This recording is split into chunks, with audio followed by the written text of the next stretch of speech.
POD, or Pod, as I call them. I don't. No. XFM 104.9. It's the Ricky Gervais Show. With Steve Merchant? Yeah. So Dermot O'Diddley... Yes. 3 weeks and weeks in a row, he doesn't even turn up, and now suddenly he's all over breakfast. I noticed, yeah, he's standing in for the breakfast show. Why weren't we asked to do that? Well, we were. Upsetting. Were we? Yeah. I didn't know about this. Yeah, but I don't want to get up that early, do I? Sure. I feel a bit hungover today, actually. Do you? Yeah. What's happening? What, you partying last night, were you? Well, not partying, we just went out for a couple of drinks, then had a meal, and then went to the Borderline and saw about... I'll tell you about that, it's good. You saw a band? That's the first time in years, isn't it? It is, yeah. Yeah, because, do you know John Sim? The actor? Not really. He's in this band, right, called Magic Alex. And it was really good. They're sort of like a friendly Oasis. They got, it's quite, it's quite mank sort of feel, but it's really good. Good songs and everything. Is he the singer? Yeah, no, he's the guitarist. Nice, cool. But it was full of actors, because of that. And I felt quite tall. That's ludicrous, because you're a very short man. Well, I am. I'm sort of, I was average, but now I'm not, I don't think. 5'8", that's what. But there, I was like quite, it was like Lilliput. So I just got to hang out at actors do. Yeah. This is the reason, because actors are often quite handsome people, but yet they're always quite obnoxious. We are. No, I mean, they're normally quite obnoxious, Rick. Again, you're a good example of that. And yet, I think it must be the small man complex. That's what makes them so obnoxious and so kind of desperate for attention. Didn't realise it before. Steady on. Because, of course, I tower above everyone. You do, don't you? I'm, for people who don't know, who are listening, I'm 6'7" tall. That's high. Yeah. And for people who've never seen him, he doesn't hold it well. It's not like he's a sort of handsome athlete, is it, Carl? He's a bit of a, what do you call him? Carl, don't answer. No. Don't get drawn into that. You know the game he's playing. No. Do you know yesterday when you were in the office? Yeah. You did a little move, and it reminded me of Blakey. Oh, I hate you, Gervais. Oh, I hate you, Pilkington. That's a stance. Yeah, but even he held it a little bit better, didn't he? Because he was a man, he had a big coat and everything, and a peak cap. But, yeah. I can't believe you. Like, I've not suffered enough from being freakishly tall. Now, two of my best buddies, live on radio, are just... It's not just the height, though, is it? It's the posture and the face and everything. But it's got you places, hasn't it? No? What do you mean it's got me places? I think people give you a bit more of a chance in your career and stuff. It's like... What, yeah, stacking shelves? Muse, Plug-in Baby on XFM 104.9. Ricky Gervais, go on. Well, yeah, but I know you guys are laughing about the height thing, and for those that have only just tuned in, I am 6'7" tall, which is tall and that's big, and I pride myself on it in a way. I've worked hard, I've not smoked. I ate well, Yeah. It's an accomplishment, but obviously I didn't have much involvement in it, I just am. And it's a curse because mainly the problem is that you can't get stuff. You can't get clothes, you can't get shoes. Yeah. He's size 14 feet. Yeah, but it is genuine. And I don't know, I mean, it costs a lot to buy a pair of size 14 shoes. And if you were genuinely poor, I don't know how you'd afford to be tall. Because the clothing costs more, everything costs more. I've seen this in comics, that you'd actually go to school in a barrel. Wearing a barrel. With just braces, it'd just be a barrel like that, and you'd have sort of flip-flops. And you'd take a mule with you. They all had a mule, didn't they, the poor people? People always think like you'll be in a pub or something, and people just think they can talk to you about it. They just think, hey, you're lanky, it's just like, because it's like they But that really annoys you, doesn't it? Well, it annoys me because it's like they think I should be proud of it. Like, well, exactly, but they don't think that this is not a disadvantage, this is not a disability, is it? You're taller than most people. It might get disability. No, if you were 8'3", it'd be slightly debilitating, you would, but... Debilitating? What? Debilitating? Yeah. No, you're a medical man, aren't you? But, no, the point is, it's a debilitating because when you go on public transport, like if you're on a coach... yeah. The only place I can sit on a coach is that seat... On the driver's lap? Either on the driver's lap or that seat at the very end. Yeah. Which sits into the aisle. Yeah. That's the only place I can sit. You stand up, some sort of kids at the back waving at drivers. You could drive it from the back. Here he comes, watch it. Were you a tall baby? Or... Mr. and Mrs. Merchant, you've given birth to a basketball player. Look at his dribble already. Were you a tall baby? Babies aren't tall. Oh, at what point did you suddenly, like, Jesus, nothing fits me? Well, it didn't happen overnight, Carl. Let's do a little graph. How tall were you at 5? Oh, I don't know. 3 foot? 3 foot. How tall were you at 12? 6 foot. 6. Were you really? I don't know, do I? How do I remember? I don't remember this. Well, when did teachers start calling you freak boy and Really, lanky? they didn't. It wasn't Didn't they? so much. It was no. You went to a funny school. I went bowling with him once. So I'd never been bowling before, and he'd been once before. And he went, "Let's go to this bowl." We went to a bowling alley, right? And you have to wear these special shoes. Now they're sort of like pointed things anyway, and they're multicoloured, sort of red and green. They look pretty weird. And the woman said to me, "Oh, what size?" I said, "Oh, 8. She went, "Yeah." "So what size are you?" He went, 14. She went, 14. He went, "You probably haven't got them." She goes, "Yeah, I think we have got one pair." And she put them on the table, and it was like Krusty the Clown. And I just started laughing. They looked so long, and he had to run round this bowling alley in these freaky clown But shoes. they don't look freaky clown like when I'm wearing them, because the rest of me is in proportion to it. It looks like a little wall bracket. One of the worst things that happened to me was when I was like, I don't know, when I was about 16 or something, we went to, is there fire There's a alarm fire going alarm going off. There's a fire alarm going And the off. fire light's going off. Yeah. Should we not just maybe we play a evacuate? record and go and check that out? Wrap it up if you want. Oh, no, not wrap it up. Play a record. I'm gonna go. No, the See you fire, later. it's gone off, Rick, it's gone off. Oh, what, we might have burnt down. Yeah, I think we'd know about it. The flames licking around our ankles would be a clue. God. I'm gonna go and investigate. yes, You yes. shouldn't ignore a fire alarm, did you? Blimey. We're entertaining the nation. Oh, look at him, he's scared of fire. What do you mean?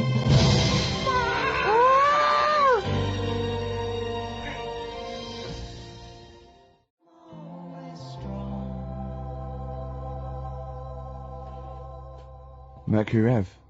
The dark is rising. That's a good song, isn't it? I noticed that you're investigating the fire mainly involved wandering out into the office, looking around a bit, then coming back. Yeah. What did you find out? There was no fire. There was no fire? No. Right. But I like that. Imagine that though. Imagine like, there's a fire and there's loads of firemen. They go, "Get back," and you go to the firemen. "Oh, get back!" Oh, look at him. I would. I'd actually Yeah. be justified to. Okay, there's heavy shelling, lads. Retreat. Oh, back, Sarge. I'm sorry. Back, Sarge. Yeah. There was a fire. I'd never seen it before. A fire thing going off. There was a fire alarm. I thought, oh, let's at least have a look if there's a fire. That's all I thought. See, there's some official coming in now to tell us we should have been running out. There's no fire. Well, you can't just stop entertaining, you know, the people of London just because there's a fire. This isn't the Titanic. Well, true. I don't have to carry on playing. I don't know, it feels like a bit of a sinking ship, Rick. Here we go. Right. Nice one. Nice one. I don't know who I was taking off then. Probably me. Yeah, I think so. Yeah. Listen, let me just tell you briefly, this is another example of how people can just exploit you and make fun of you when you're tall. Yeah. I was quite tall. I've always been like about 6'7" for quite a while now. And when I was about 16, I went to a big New Year's celebration in Bristol, where I come from. And everyone kind of congregates in this big sort of part of town, and there's all people dancing around, like in Trafalgar Square. And I was there, and somehow I just picked up a balloon somewhere along the line, one of those kind of helium sort of balloons, and I was holding that and dancing around. And these two girls came up to me, and I was thinking, yeah, okay, you know, it's New Year's Eve, brilliant, you know, that's my kind of party. Yeah. And they came up, they went, "Hey." Once a year. And they said, "You going to be here for long?" And I went, "Well, maybe." And they said, "It's just that we've arranged to meet back at you in about an hour." I went, "What do you mean?" I went, "Well, it's just because we can see you wherever you are. Don't worry, you can move around and stuff. We'll see you with the balloon.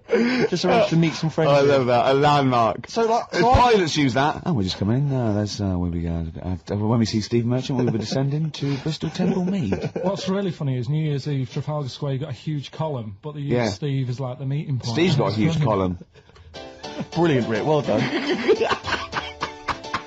Award-winning comedy from Ricky Gervais.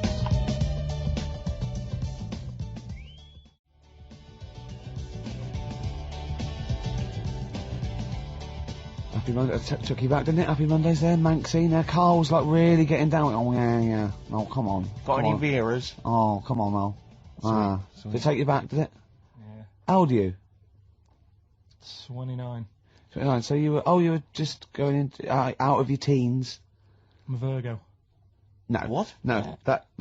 No. You don't understand. It's just, I'm Rick, a Virgo. I thought we discussed about involving Carl. Yeah, sorry, yeah. Management have told us we're just not allowed to do it. We've had emails from Yeah, people. please don't speak to Carl. It's cruel. Exactly. On the cusp. Can I just make an appeal? I don't want to... On the cusp, the Virgo, he said. Still going through with it. Doesn't know what's going on, does he? Just wave bright objects at him. Yeah. Yeah. We've got a competition this, Steve. We have, but before we mention that, Go on. can I just ask something? I don't want to exploit our position on the radio. No. But I wonder, because I'm very tall, and it's very tricky for me to get size 14 shoes and big clothes and stuff, could I just get people to send some stuff if like, maybe they own a shop which Yeah, but sells it'd be things like homemade clogs That's that people cool. have carved out of chunks of wood they found That's in the whatever. shed. Whatever. It's not When I going was to in be great. America, when I was in America, everyone says to me, you go to It America. was cool. I made out of my own skin. When I was in America, everyone told me like it would be really easy to get big clothes and big shoes and that because they're all huge and all freaks over there. all right, steady on. And I was wandering around New York and I was going in a few shops, kind of saying, we've got size 14, US 15 shoes, and they were going, no, we want Is that the difference? Yeah. One. And they literally were laughing at me. There was a couple of shops where they literally laugh and get like someone else in and come and look at the tall, freaky Englishman. Really? And then one guy said, I remember we had someone come in here once, and he said he'd been to a shop which sold kind of stuff for really tall people, and he said, I think I can remember the address, and he sort of looked through the sort of telephone directory, and he made a note of it. And I went on the subway, and I went down all the Lilliput. and I went, it took me ages to get there, and really hard to find it. I finally went in there. I've never seen it. It was heaving, right, with freaks. It was Really? amazing. It was like, they're just kind of gargoyles. It was like something from Lord of the Rings. They were just kind of these tall people and kind of gnarled. Did they turn around and grotesque start things. bowing to you? It was incredible. Yeah. When I went in, I just said, hi, I'm looking for a kind of da-da-da-da sort of thing. Guy went, yeah, sure. And he sort of hobbled off into the darkness and came back with exactly the kind of pair of shoes I wanted. I couldn't believe my luck. It might be a magic shop. But it was like that shop in Mr. Ben. It might have been a dream, though. You see. Have you still actually got the shoes? No. Because when Mr. Ben sort of like goes back and wakes up next day, he finds like a feather in his pocket where he remembers he was a 17th century sort of squire or something. Yeah. You know what I mean? The classic episode of Mr. Ben when he becomes a 17th century squire.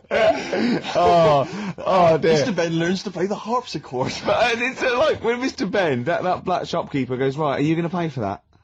You're not just going to go through that door and then have an adventure and come back. Oh, yeah, I am. No, you're not. You're barred. Yeah. You just make me sick. We wait nothing from you.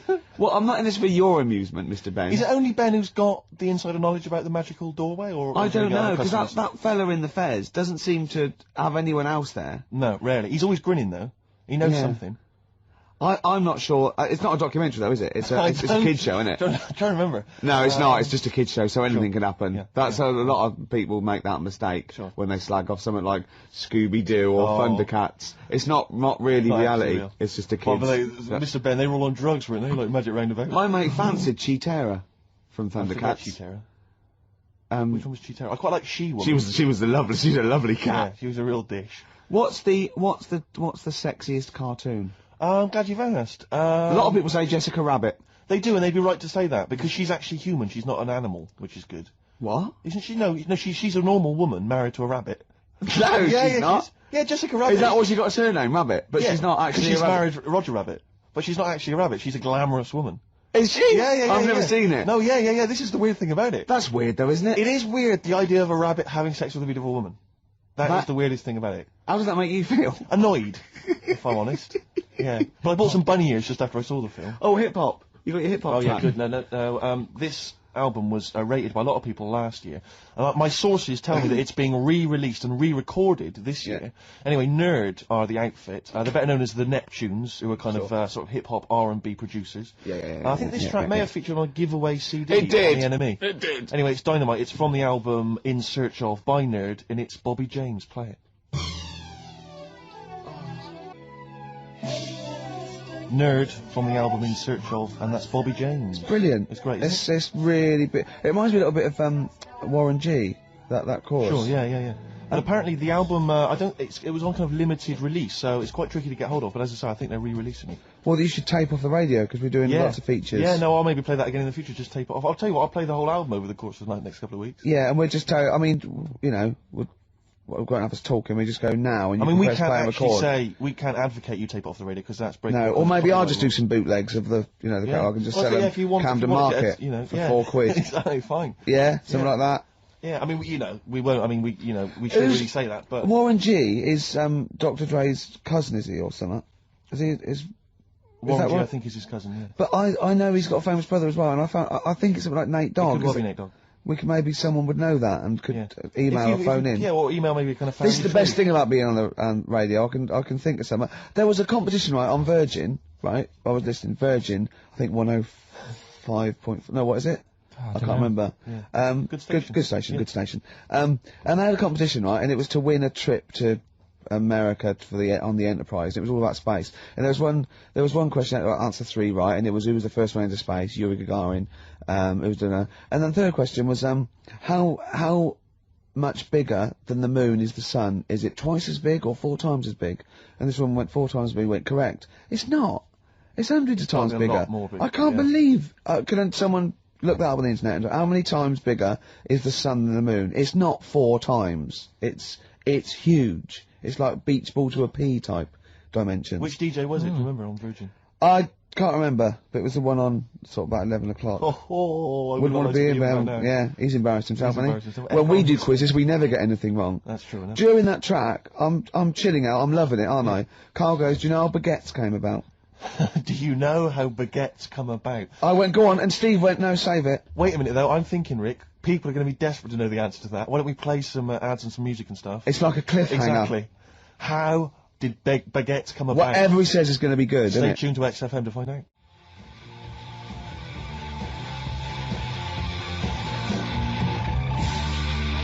Hives, hate to say I told you so, I love that sort of stuff. That and the Strokes. Well, so much better than all this new metal rubbish, isn't it? Definitely. Now, most people think we talk rubbish on air. Yep. If they could hear the conversations Off that air. go on, I know, but someone just emailed in saying the sun is indeed about 400 times bigger than the moon. Thanks for that. That DJ must have looked it up and said 400 times. That can't be right. It's probably a printing error. 4 times. Yeah. Nothing can be 400 times bigger than the moon. Carl went, yeah, but the sun's only got 1 million years, isn't it? I went, what? He went, on that space program, it said that in 1 million years the sun will be destroyed, and he said, and then we're all shafted. Right? I went, I laughed. Steve went, no, it's okay. By then we'll be on another planet. No, I think that's true. We'll have colonised other Right? planets. Carl went, yeah, but there'll be no sun. Steve went, well, there's other suns, which is true. Carl went, well, I went, well, yeah, every star is a sun. Carl went, well, not really. Not really. Don't believe that, do you? And I went, no, it is. The sun is just a star. It's not even a particularly big star. Carl went, well, why didn't they say that instead of worrying me? Instead of worrying me. In 1 million years' time. Yeah. I love that Carl, he's been preserved, brought back to life, and is now the ruler of the world. Just a head in a fish tank. And he speaks like this. I am Pilkington. The reason you became king of the universe, of course, is because of your fascinating French bread anecdote. Oh yeah, yeah. What Come was on the then. story? How did baguettes come about? If this is going to be someone cooked a loaf a bit wrong and said I can still make a sandwich out of it, I'm going to hit you. No. Go on then. Right. Napoleon, when he was at war and that with Russia. 1812, yeah. Yeah, all his soldiers were like, not used to the cold weather and that. So they said, take some clothes in your bag with you because it's going to be Chilly. nippy out there. So they put all the clothes in the bag. Sure.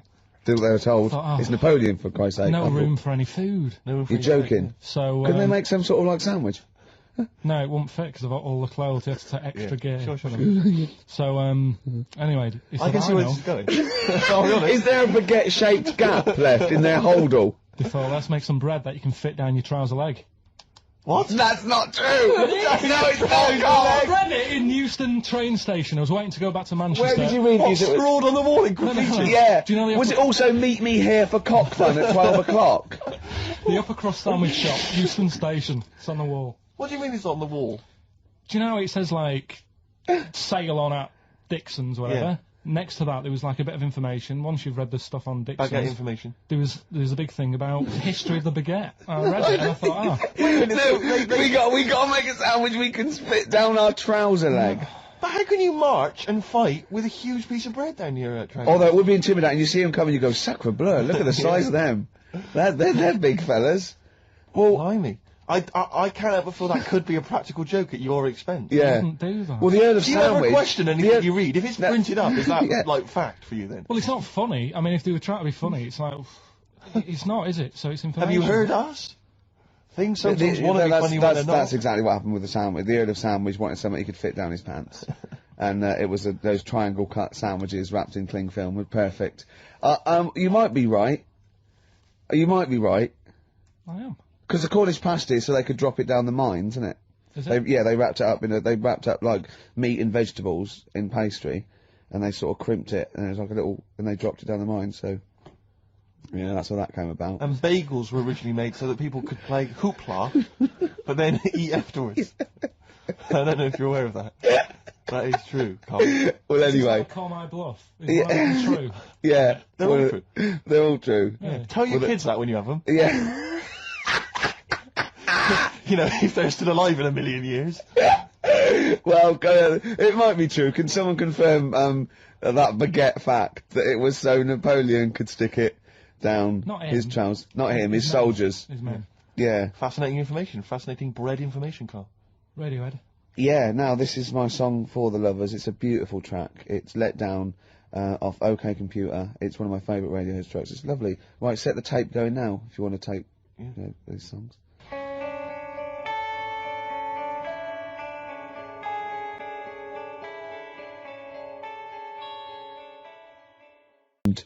And provoked Well, actually, I about have to say, the Rick- Cornish pasty. I've got a couple of amendments to that. The crusty bit, you know, is actually as a handle, because obviously the miners had dirty hands, and they'd eat all the stuff in the pasty, and they'd be left with this sort of crust, and they could throw that away. Also, someone told us that at one end was like apple, so you have a little sweet as well. No dessert.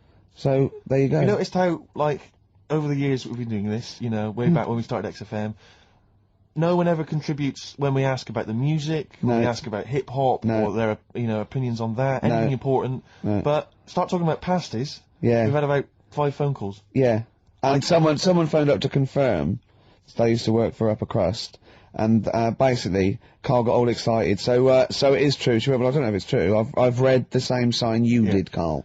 Interestingly, there's an email here that says, which basically offers a history of the baguette, and talks about after the revolution, the government decreed that all of France must eat the same bread, and it was up to the bakers to bake this bread of equality.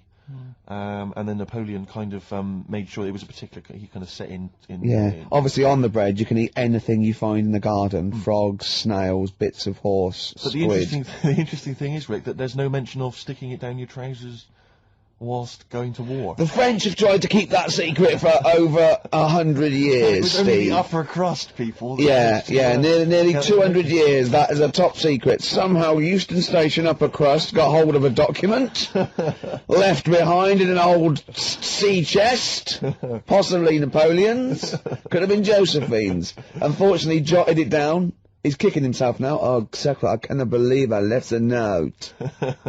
If he talked like that. He did. He did that, yeah, he talked English, but in a very funny French accent. Do you remember, there was one thing that, talking about funny French accents, you remember Allo Allo? Yeah. Remember, it was on about 5 o'clock in the afternoon, but they still meant, because it was a funny Frenchman, it was that English guy who was posing as a French police officer. It's very complicated He would plot. often walk by, and I remember there was one where he said, I was pissing by the door when I heard a shit. Oh yeah. Now, that's passing by the door. I'm allowed to say Passing that. by the door when I heard a shot. That's what he's saying. I'm allowed to say that at 2 o'clock because I'm just saying I'm talking in a French accent. Yeah. I was pissing by the door when I heard a shit. Yeah. That's fine. Yeah. Because I'm speaking French, Carl. Do you know what I mean? That's the rule. Do you know why people tink the glasses before they have a drink? Why they tink? The verb to tink. I do know that, Carl. Is it about poison? It is. Here we are. What would it make a different noise? Oh. Brilliant. Go on, explain Why? it. You Carl. explain it, Steve. No, don't Steve. You explain it, Carl. Go on. Oh, I've started, so I'll finish. Come on, Carl. Explain why they tink the glasses. Ages ago, Yeah. only people with money had drinking or something. That's not one of my film reviews. Years ago. Welcome to History Now. Now, ages ago, only people with money had drinking or something. Keep going, Carl. Keep going. Like spirit and stuff. So they'd it's like businessmen with money. It's easy for you to say. This is getting to be cruel, isn't it? This is amazing. Yeah, go on. Why Go did on. you open your mouth, Carl? What were you hoping was the best that could happen? Because you were trying to make me look stupid before with the planet, so Whereas you know... Yeah, go on, no, come on. Businessmen with money, I've got to drink, I'm ching.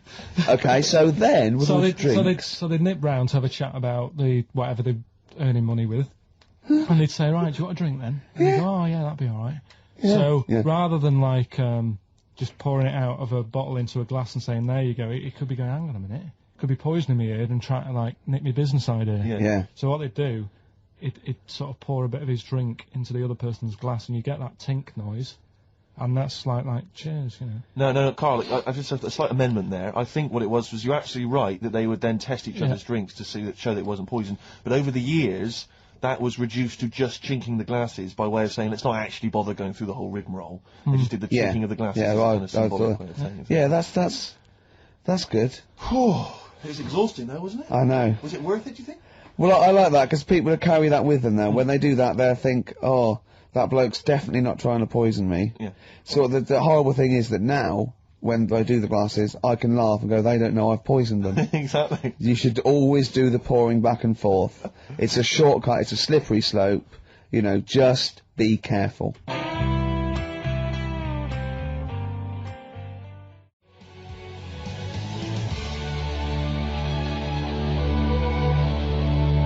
Ash, there's a star. One of my bands of 2001, Ash. Was it? Yeah, they've come through. I didn't like them at first. Thought, you know, a bit too lo-fi, but I think they've worked at it. They do good songs. They're good performers, and I think they're probably thoroughly nice chaps. Sure. All right. We didn't say hello because we were away for a couple of weeks. We didn't come back and go, oh, we're back, did we? It's like nothing ever happened. Exactly. Do you know what I mean? Did you have a good Christmas? Yeah, you? Yep. Carl? Yeah, it's alright. Lovely. Okay, let's crack on. Good. I went on holiday after Christmas, yeah. And so did our mutual friend, Phil Bowker. Yeah, good man. He was in Lanzarote, and he told me one of the funny. I don't know if I can tell this on the radio. I'll have to say the C word. I'll just go. It's in a sentence, so I just go you see when it comes, and you'll know that he's saying the terrible word. Just didn't want to ruin the anecdote. Anyway, they're walking along one evening in Lanzarote, and there's lots of Brits there apparently, and Phil overhears a sort of married couple arguing. They're having to go home a bit early, and she's saying to him, she went, for Christ's sake, every time we come out drinking, you always shit yourself. Right? Wow. Always, not once. So he's going, I've told you, he said, it's not the drink, it's the weather. She went, the weather. You'll be blaming the food next, you see. I don't think they should have got married. Wow. Or when did you think the shooting itself started? Must have been after the marriage, because if you're courting, and they go, went out with Derek again, did you last night? Yeah, how was it? The evening was lovely, the meal was nice, but he shot himself. Again. That's 5 dates, 5 different heaps of shit. But I think I can change him. I think I changed him, yeah. It must have happened after the marrying. Or he just might have think, oh God, or he's got to that age where I think, look, I'll just empty it when I get home. Yeah. I'm not going to keep going up and going to the toilet, you know. It's the ice that does it. Yeah, Carl is right, I think. It is the ice. What do you mean? People forget, they say, oh, don't drink the water when you're on holiday, and they don't. They drink, they buy Evian and stuff. Oh, I see. They forget about the ice. The ice cubes, you're right, in a bar. Made from tap water. And that can do it, can it? Yeah. But what she said every time you're drinking, didn't she? I assume that she wasn't drinking ice then. Yeah. I mean, why is it just happened to Well, let's him? be honest, everyone that goes on holiday doesn't end up crapping themselves. Yeah, they usually make it to a toilet. He does it every time he drinks, doesn't he? Yeah, well, apparently. Just don't let him carry the baguettes. He's good, isn't he? Oh, Carl comes out with He does now and again, High doesn't five, he? Carl. That was sweet, man. Yeah, nice one. Yeah, respect you. Right, we've got another feature now. Yes, this is a feature which we introduced before Christmas, and it was so popular we brought it into 2002 as well. Yeah, and it's we've called... carried it over with us. It's an interesting thing, and I don't think we'll ever run out of features for I it. don't think so. Go on, then what's the feature called, Steve? It's rather brilliantly called A Song That I Like. Yeah. And in it, let me explain. Go on. What I do is, in it, I play a song. What, that you like, or? That I like. Oh, right, Yeah. so you just pick a few, let me go, I'm going to explain this. All the songs, right, there are, Carl, Steve likes some of them, he doesn't like others. Exactly. But for this particular feature, the only songs that'll be in this section will be the ones that he likes. If you think you're going to hear songs that I don't like, you're wrong. Let me clear that out straight away. 'Cause Yeah. it's songs that I like. What song have you chosen to play? Thank you very much for asking. I have chosen, and it's something I've only been introduced to recently, but I did enjoy it, and it seemed, just felt contemporary. It's Patti Smith and the classic Gloria. Oh, fantastic. Play it, Carl. Gloria by Patti Smith. Did you enjoy that? Yeah, I love it. It's lovely to hear that again. I've always been one of my favourite tracks. And as Karl pointed out, sounds remarkably like, who did you mention? PJ Harvey. Oh yeah, well yeah, everyone knew that. She was obviously very influenced by her. That's fine, that's fine. That's alright, that's allowed. That's cool. I like PJ Harvey too. Exactly. There's enough room for two. You're absolutely right. Oh, here we are then. Let's just take a moment to think about what we've done, you know. Yeah, well it's been good. It's we've enjoyed ourselves. It's an hour and 20 minutes. We've talked about shitting yourself. We talked about pasties. We've done pasties. A number of pastries, actually. We never got the. We should go in a competition. Who's the tastiest cartoon ever? Well, actually, I threw someone up did contribute. She-Terror. I threw up Jessica Rabbit. I've had some people contribute here on Go the on. email. We've got someone here. Dom has emailed us. He's told us that for him, Daphne from Scooby-Doo. Yeah, Always popular choice. And obviously, this is one I've never quite understood. Wilma from the Flintstones. I've actually always felt that Wilma. I don't know. I just thought she was a bit. No, not a bit Wilma. homely. Betty, surely. Yeah, Betty. Well, this is what I'm doing. Wilma. I mean, yeah, Betty, surely, but Wilma. No, I mean, it's just like- quite homely. But Betty, Oh, yeah. come on, Steve. You wouldn't say no to Wilma. Yeah, I suppose not. If it was Well, I'd be worried about Fred if he found out. well, I'd hate to do it, you know. I don't want to do it to Fred. He's a good guy. He is, isn't he? He's a bit of a hard. jump. Works hard. Whereas Barney, to be honest, I don't think he deserves Betty. Do they both work in the quarry?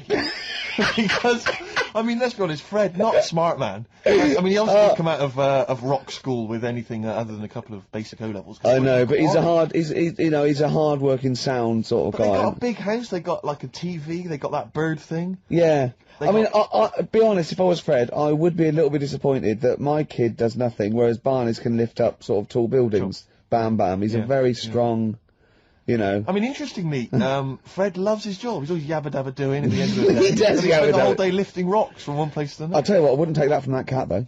I would. If a cat picked me up by the scruff neck and put me out, Yeah. right, on the doorstep, I'd right. go mental. I'd get rid of it. I'd get It is a rid of saber-toothed tiger, though, Carl, so it could rip him to shreds. It's not like a normal domestic cat you have nowadays. You know when they go to the drive-in at the beginning? Yeah. And they order maybe some ribs. Yeah, that The woman huge- brings that huge rib, and it tips the car over. Yeah. Was that her first day on the job?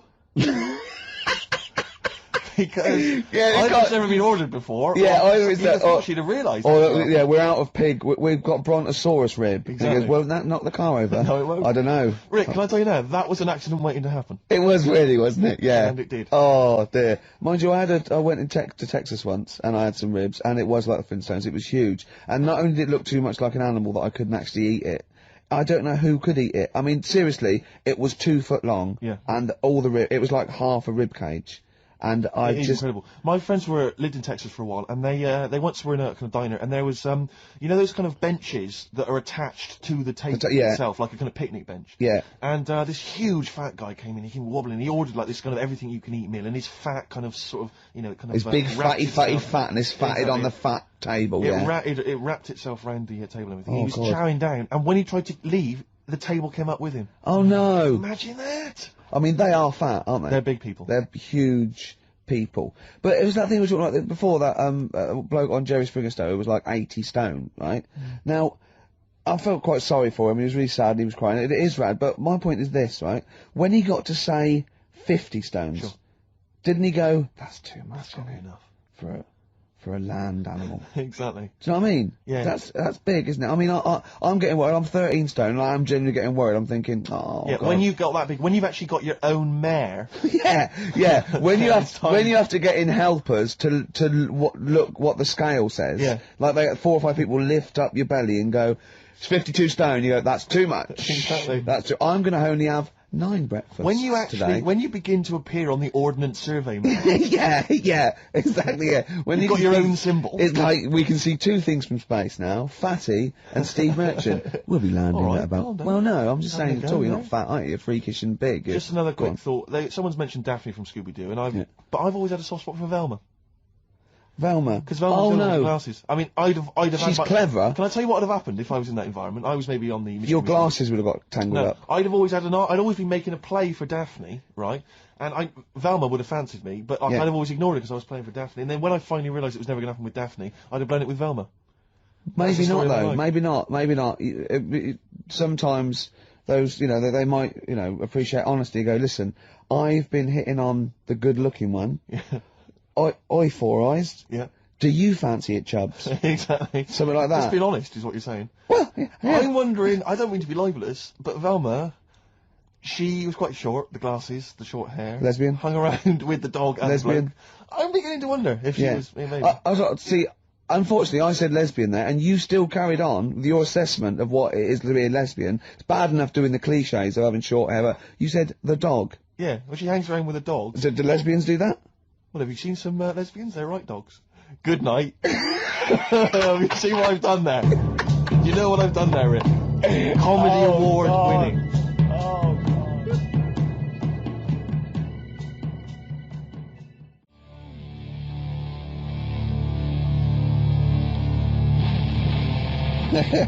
Professional. I was having a cup of tea. 100 Reasons here on XFM 104.9, just gone half 2.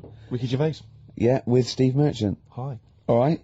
Rick, we've got a couple of emails in here, and they're saying they enjoyed your performance over the Christmas period on a programme called 100 Greatest TV Moments. Yeah. Did you do an interview or something? What was the deal? I didn't see this. Yeah, the Office was in there, wasn't it? And I was interviewed for it. But what are they talking about? They enjoyed your performance.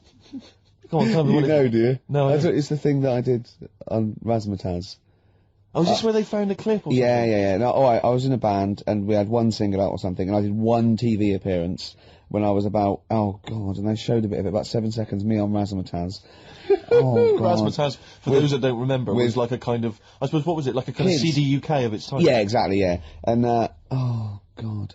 And it was of the time, sort of new romantic. And they showed a clip of this? I looked about 10 and about 5 stone, with hair and makeup and girly clothes. My sister actually said I look like Posh Spice. Brilliant. Which is, there's a funny story about that, right? Because we were rushed and we had to do this thing, and we oh God, and we were meant to take a flight to Newcastle. And where were you travelling from? London? Yeah, but we got there and we didn't have tickets, we were told to be there, but the A&R man overslept. Right, for the record company, overslept, and it was terrible, and we were fretting, and eventually it was too late to get the plane, we missed the plane, we had to get a train, and it was really cutting it fine. They were back and forth, they're going, yeah, if they come now, we can still do it, we're going to miss it, and this was like a big promotional thing. And we got there, and they went, oh, God, right? And I had this sort of like jumpsuit I was wearing that I'd cut off, put that on backwards. A jumpsuit? Yeah, Brilliant. I know, Is this what was bad. on the clip? Yeah, I had that on back to front, and there was no time, and I think I even mimed wrong at one point, and it was awful. But the funny story is this, that when we were there, we didn't have our tickets. This was at the airport? We bumped into Bucks Fizz.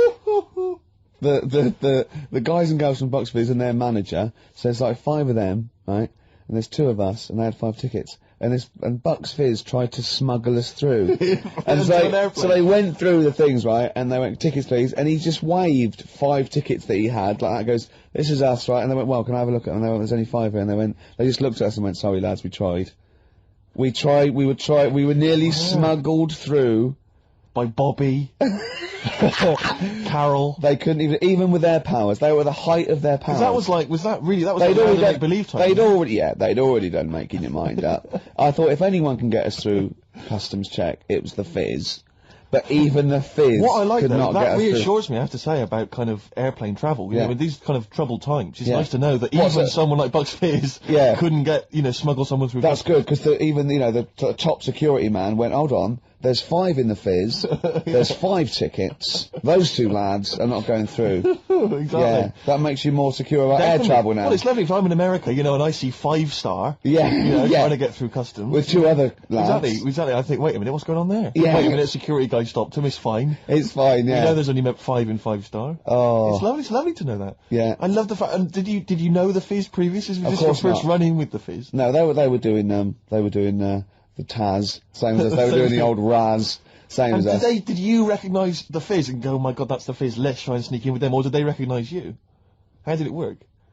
They wouldn't have recognised us. Exactly, that's what I'm thinking. I love the audacity of going up to Bucks Fizz and saying, try and smuggle us in. Can you try and break aviation law for us? Now it's time to make your mind up. We're going to the land of make-believe. I did that and they laughed, they went, brilliant. We'll get you through, lads. Yeah. Just stay tight.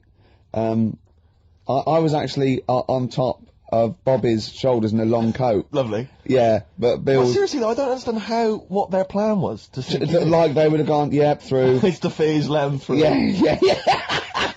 Don't bother checking the... It's like, not worth even answering, we couldn't even get to Newcastle. Do you think it was wearing your jumpsuit backwards that sort of gave it away? Well, no, but see, I didn't have it on then. I was just in civvies. I just had jeans and a t-shirt then. I didn't even have my hair gelled. I was just like cash. I then. saw it. I thought it looked all right. Did you? Did you? Well, I mean, for Then in a you. tight jumpsuit. Yeah. cheekbones. Brilliant. Yeah. I had some cheekbones. Yeah. That was the. That was. If anyone else saw it, or maybe they taped it and they've got a leave clip, it now. because I'd love to see it. I missed it. Well, I'll get you one. If you have it, put it. I'll tell you what. Why not create a website, and put that clip on there on a constant loop, and then send the address in, and I'll give it out, and people can check it out for themselves. Yeah, Like, brilliant. Is that okay? Yeah. Cool. I'll have to lose weight now. Yeah. That film. Oh, now we come to the feature. We're carrying this over 2002 because it was such a great success. Everyone's talking about it. Do you remember I stopped my film reviews because I'm only doing films I like, and I've done all the films I like. That's where other film reviewers fail. Sure. Because they review substandard films. Exactly. My average is still 9.5 out of 10. Yeah. And no one's beaten that. Not Barry Norman, not Jonathan Ross. No one's got an average of 9.5 out of 10 for the films they reviewed. So I'm keeping it there. I don't want to drop my standards. However, that film sounds good. This is where I pick a classic track from a film that I might not have seen, right? But I like the song. I might go and see the film.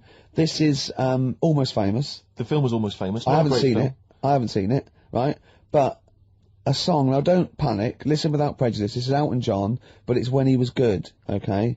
When he was a bright, funky, young Brit glam star. Wonderful song, wonderful tune, wonderful lyrics. It's Tiny Dancer.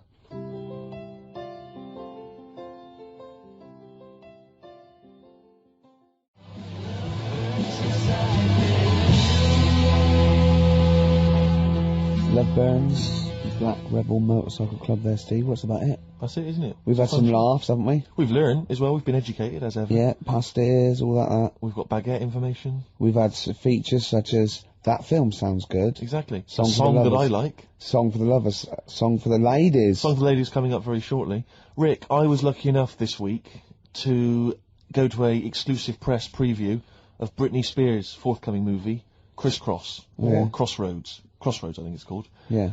It's not related to the popular TV show. Right. Rick, I'm assuming you'd love me to do a little review of it now. I can't, because it's No, I embargoed until March. I can only talk about it in March. No, I otherwise wouldn't, the no. press people will go crazy. No, I don't. I wouldn't want you to. Well, no, I imagine you want to know all about Crossroads. Not really. Because I cannot tell you anything. Well, don't then. I mean, just. Well, you can ask me questions, you can pump me for information, I cannot tell you anything about it until March. I would pump you for no reason ever. No, but Rick, Certainly not for information. Carl, doesn't matter what you ask me about Britney Spears' Crossroads, I cannot tell you anything about it. Right. Okay? Okay. But seriously, if you want to know the plot or what I think of it, I cannot discuss it. Okay? And if the listeners want to email in questions, they can. I cannot reply until March. So hang on for that. I've seen the film already. I've already seen the film myself in advance of everyone else. I can't tell anyone about it Right. until March. That's the kind of exclusive. I'll tell you what though. Go on. Maybe I'll review it in March. No, you can't, Why? because you haven't seen it, and I have. Yeah. But if you want to ask me a question now about it. Well, that's you in March. Yeah, Not but if really you wanted bothered. to know now, you couldn't know. I wouldn't be able to tell you. Right. Song for the lovers. Yeah. Ladies, Anyway, sorry. song for the ladies this week. I was lucky enough to get given as a Christmas gift the Rolling Stones complete singles collection. Good present. Good Well, present. it's an absolute joy. And I'd forgotten how brilliant Wild Horses Oh, great is track. from the Stones. So I thought I'd play that this week for the ladies. Let's leave them with that. Jagger and Richards at their best. Beautiful. Watts is in on it. If I know Wattsy. I mean, Wyman was still there those days. See you next time. Bye.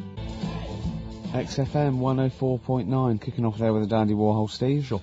Ricky Gervais show with With me, Steve. Steve Merchant. Well, then That's always all I was let me gonna say that. Well, I thought you would.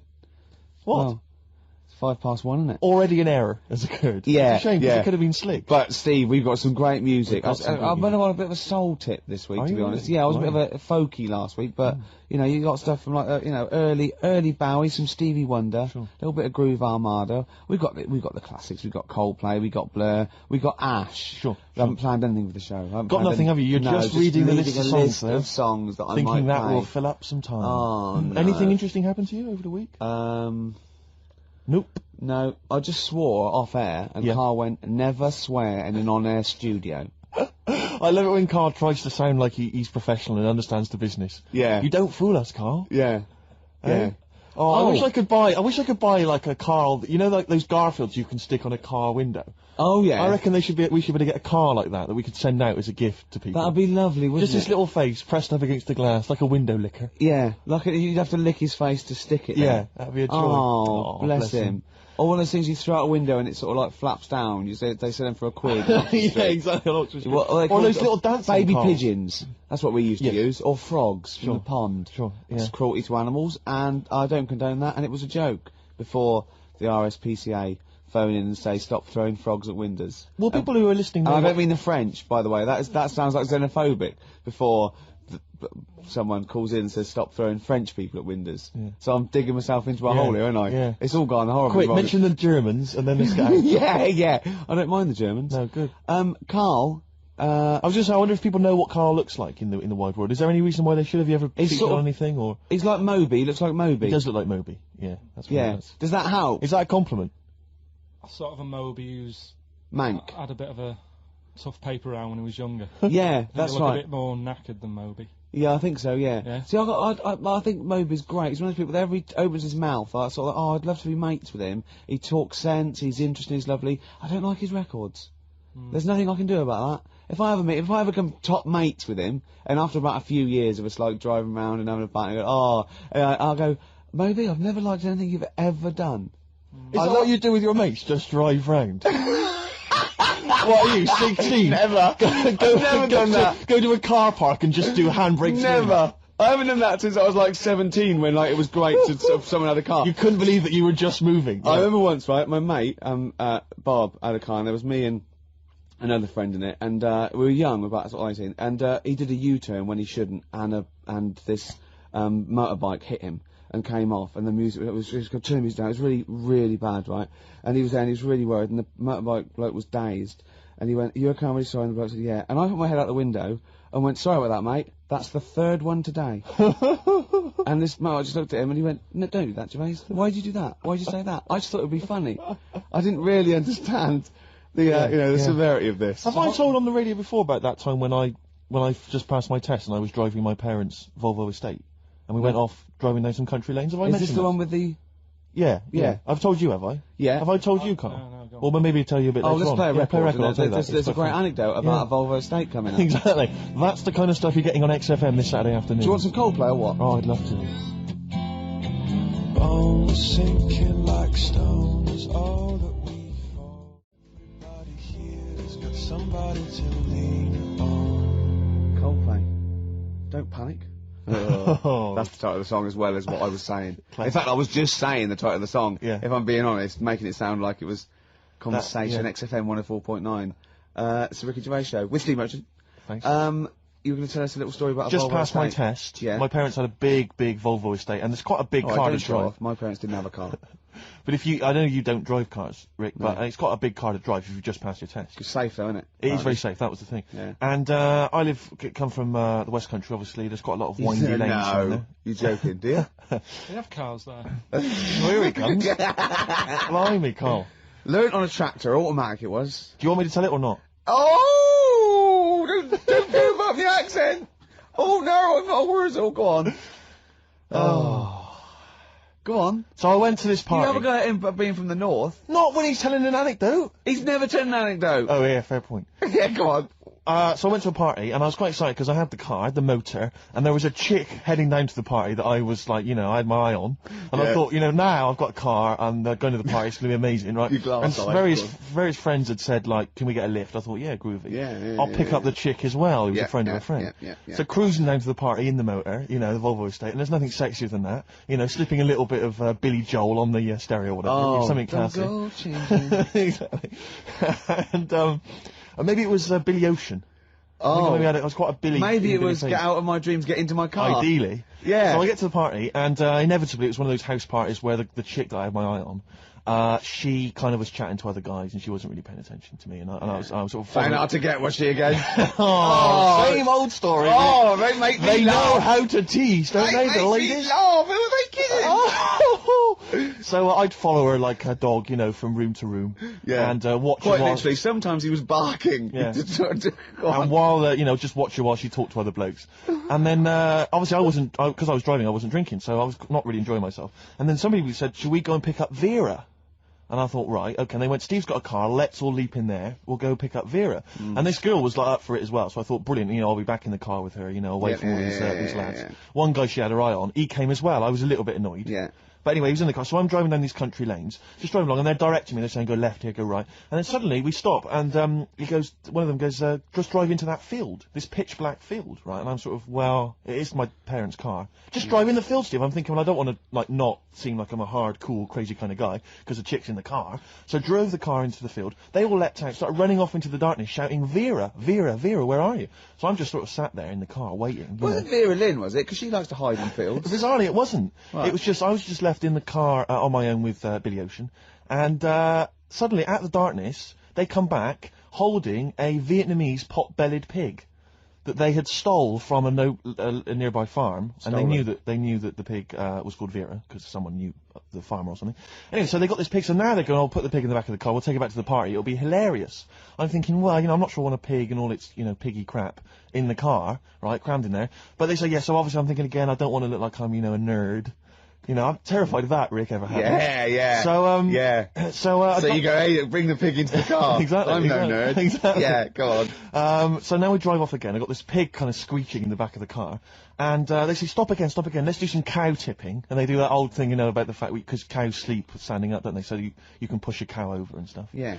So they're having a wild time, hilarious. So this time, now we get to a sort of dead end in the road, and they say, "Well, turn around, let's go back to the party." And I'm thinking, fine. Try and do a 3-point turn in this very narrow country lane, right? Get the Volvo estate wedged horizontally across the road. Can't get it out, just can't seem to sort it out. I don't know what, I'm panicking because there's a pig in the car, right? And, local disgruntled farmers, right? People drunk, partying, probably off their head on some kind of weed, Rick. Was it loads of blokes with, like, pitchforks and flaming torches Exactly. going, burn him. He's playing with our pig. Exactly that. And so that, do you know, I was so terrified that all I could think was they're going to have to send a helicopter to lower a magnet onto the top of the car to lift the car up and put it the right way round. You used to read a lot of comics, didn't you? Yeah. Yeah. So, do you know what I started doing? What? Crying. Did you really? Yeah. Why? So started crying, just very slightly, started getting upset. And the other guy that the girl fancied, he had to get into the driving seat and sort it out for me by slowly edging forward So and that's backwards. the worst bit of the whole story. Yeah, edging slowly back and forwards. He just sorted it out, just slowly worked the car back round, and then we were off. You're just gently weeping. Just gently where weeping in the back. The bloke had just taken the bird that you saw from a distance. Exactly. That was basically your wife in your head by then. Oh, yes. Wasn't it? I can't We were believe it. happily married with a pig for a child. Don't joke, that could happen. I know. The pigs come, if you like. Sorry? What? What did you say? What did you say? What did you say? When you do what, Carl? What? What did you say? No, what did you say? Because I don't want to have to go to the radio authority again. What did you say then? Just remember. We are going out live, Carl. Yeah, remember Tom Binns, right? What did you say? What I'm saying is, why were they shouting Vera? Because pigs don't come to the name, do they? Hey? I don't know the ins and outs of pig, you know, of how to lure a pig into your trap. Can I just tell you some very, very interesting things about pigs? Please do. Right. One, everyone knows they have a corkscrew-shaped penis, right? Yeah, A corkscrew-shaped Yeah. penis. That's the tail, isn't it? Two, they can't look up. They can't put their head back and look up, right? Three, they can have a 30-minute orgasm. Rick, is it only pigs that have got a corkscrew-shaped penis? No, and landlords. Okay. Very handy. Here's one for you. Go on. Like insect facts and stuff. Go on. If a man was a flea, You could jump over St Paul's Cathedral. no, What? wrong. It's gone up now. It's the big wheel. The big wheel. The Millennium Wheel. Now. It's gone up now. Play a record. You're the best.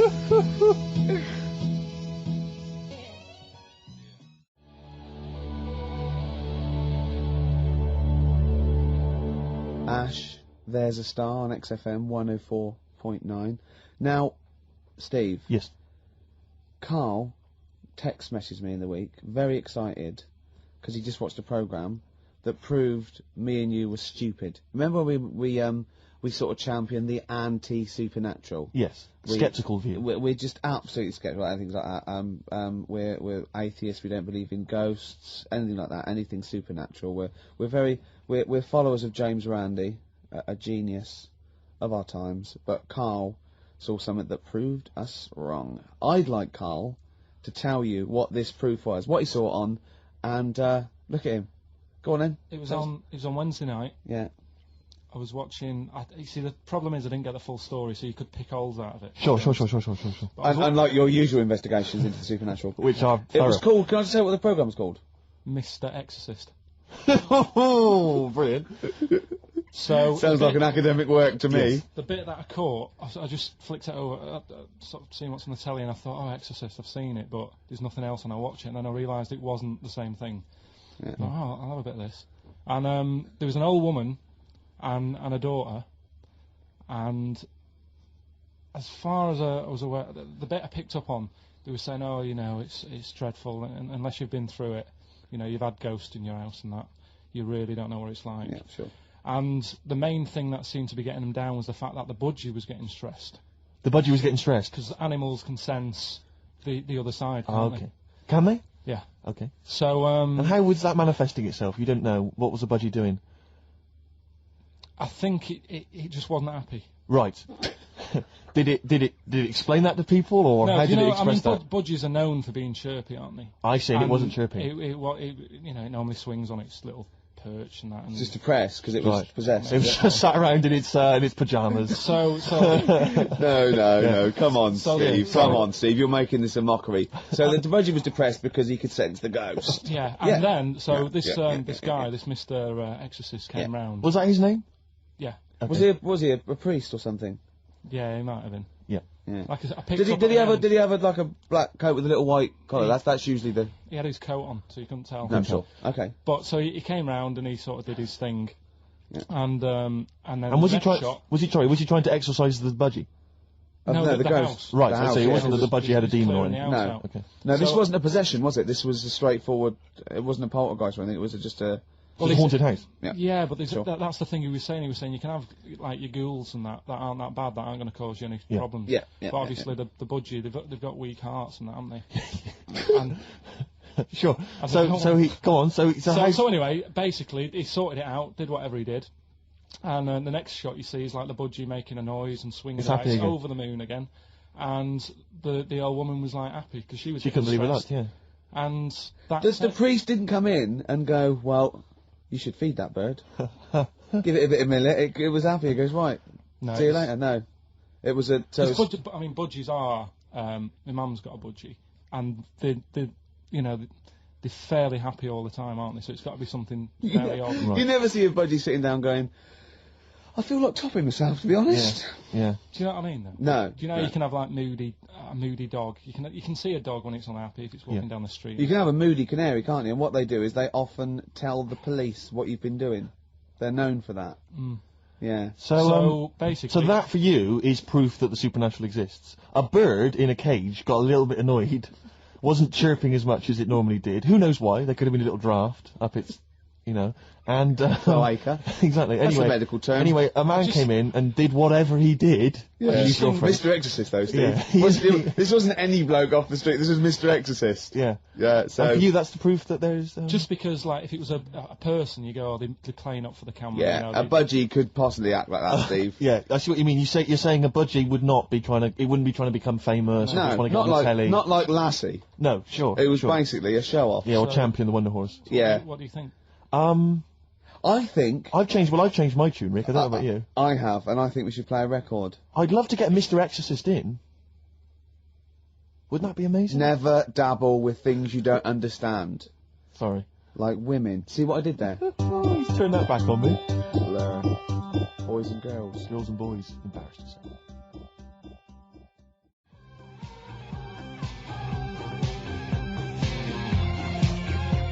Blur. Girls and boys there, Steve, on XFM 104.9. So it's not so bad, really, because we didn't plan the thing. No. We proved the supernatural. We were wrong about that. Well, just one other question. Was there anything else in this woman's house that led her to believe that there were ghosts, or was it just the fact that Tweety or whatever his name was wasn't chirping. You see, this is the problem. I was watching UK Style. I was watching something on that. What were you watching on that? It was, do you know, it's not changing rooms, it's like that, but cheaper. Quite seriously, right? You might be the most interesting man in the world. I'm fascinated by it. I'd like to follow you. I'd like to have a hidden camera on you. I can ask you any question. You know, I'd like to have you in a cupboard in my flat. So I just think about it. I wonder what Karl thinks of that. And I'd just throw some at you, and you know what I mean? Yeah, because that's what my dad did. Just kept me in the cupboard. Do you know what I mean, though? Yeah. I just I wonder what Karl would You're think never about stuck this. for a conversation point if Carl's around. That's No, what's genius about it. he's always got an opinion. He's got an opinion about everything. Yeah. It's But I love the fact he was watching UK Star without a shadow of irony. Yeah. Nothing. No, He's that's, just that's, like, what, no, that's what I like about him. Exactly, that's what's I wouldn't brilliant. like it if he was trying to be No, he's not. kitsch Yeah. and stuff like that. I like it because he's down the line, straightforward, no nonsense. Yeah. This is what I like. You know what I mean? He's going to be sort of like Jeffrey Boycott, Dickie Bird when he's about like 60 or 70. He's going to get on a bus and go to the driver somewhere. You need an haircut. You look like a scruffy get. You know what I mean? He's going to be a great old bloke that Genius. he doesn't get chinned in the pub. Yeah. Right? People protect him. You know, because he's like 70 or something. But it's great. You're looking forward. You're actually in that nod. I know that nod went. I can't wait to be 70. Yeah. Wasn't it? Can I make a suggestion that we just get people, they can email in just questions or comments they'd like to hear from Karl. Maybe they just want to know his opinion on the Afghanistan situation. Yeah, like or you know, like last night's Coronation Street, whatever. Yeah, like they do it. You know, in the NME or imagine that coming up to the election, they go, Billy says Labour. Oh, Yeah. Karl. I think the Sun has White Van Man. Each Oh, day they yeah. interview a guy who drives a white van, see his opinions on various topics. Karl is very much our white man van. White Yeah. man van. Yeah. So I think- any query you have, I think most of our listeners are. any to be honest. opinion that you would like to hear voiced from the K-Man, ricky.gervais@xfm.co.uk, or you can phone in. I forget what the number is. Doesn't matter, does it? 700 800 1234. Sweet. Now it's time for our first regular feature of the day. That film sounds good. That film sounds good. I stopped the film reviews because I've done all the films that are 9 or Yep. 10 out of 10. I don't want to Yep. drop my standards. Absolutely.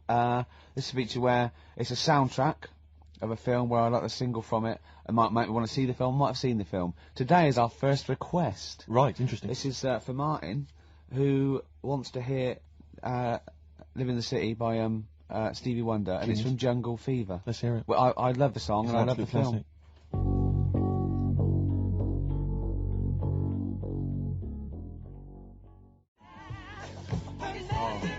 Living for the City. Genius. Stevie Wonder. The man's from a the god. film Jungle Fever. Absolutely. It's a great film. Yeah. Well, not to be confused with Living in the City, which I think is a Desiree track. So never you did know, that. because you're a huge But Desiree fan. we were grooving along to that. It's a great, not my favourite Stevie Wonder track. I actually, for He's Mr. Know-It-All, but a great track. Stevie Wonder's just fantastic anyway. And during that, we just had heads down, we just like, just enjoying the moment. We said, turn it up, didn't we? We liked it. Karl, just halfway through, just looking at me, he's got a driving licence. Yep. I went, what? He went, he's got a driving licence. I went, has he? He went, yeah, just for his own land. I went, you don't need a driving licence for your own land. He went, you might be right. He said, who else is blind? I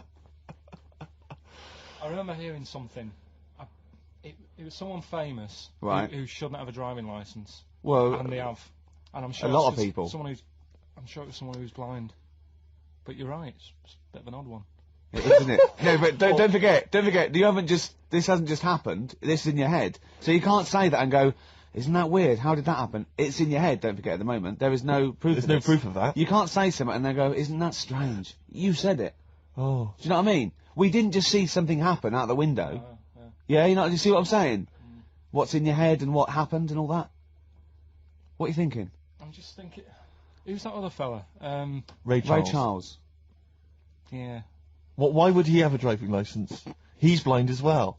I think it's the blind thing we've got a problem with. It's the idea of people who are blind driving cars that's maybe made us question that. I mean, Stevie may have a driving licence. I very much doubt that he's passed his test. No. He probably hasn't even... I mean, he could have done the theory one, maybe. But And that's touchscreen. And until Labradors actually are allowed on the Queen's Highway, Exactly. I don't think we'll see many blind people driving I cars. might be wrong. You might be, mightn't you? Oh, we hadn't thought of that. Yeah. Oh, yes, you might be wrong. Could well be Well, wrong. there's a start. I fancy a bit of Ed Hardcore about now. Well, Rick, you've embarrassed yourself because his name's Harcourt. Yeah. Yeah. Just play the song, Carl. Just mop up this ugly mess. Still to come, loads of our other features, of course, including Hip Hop Hooray!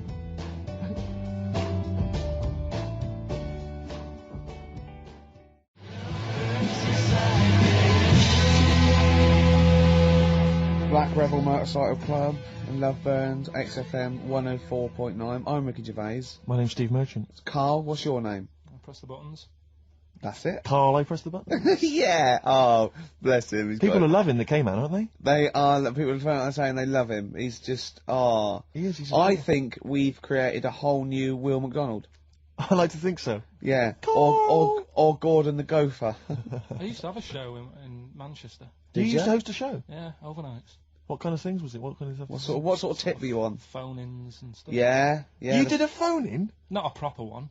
What did people phone in about? No, they didn't. That was what's the problem. There was no phones. Go on. No, just, you know, how things were going and that. Problems. Were you like an agony uncle? Kind of. That's amazing. Imagine that. Imagine sending someone to Carl. You got problems? Is it delicate? We'll go to Karl Pilkington. Hang on, looks like maybe there's some questions. Oh, we've got coming we've got in. a few questions here. What's the one? What's Carl's view on? Carl, what do you make of nudism? Who's that from? Let me just check who that's from. Hang Sort on. of there's a time and a place for it. That's from. It's very difficult to tell. That's on great. You these see, things. There's a time and a place for it. That is just brilliant. That is Dickie Bird. That's that sort of northern, confident soundbite. What do you think of nudism? Time and a place for it. There's a time and a place Would you for do it, Steve? Would I do nudism? Yeah. He's not allowed. Not again.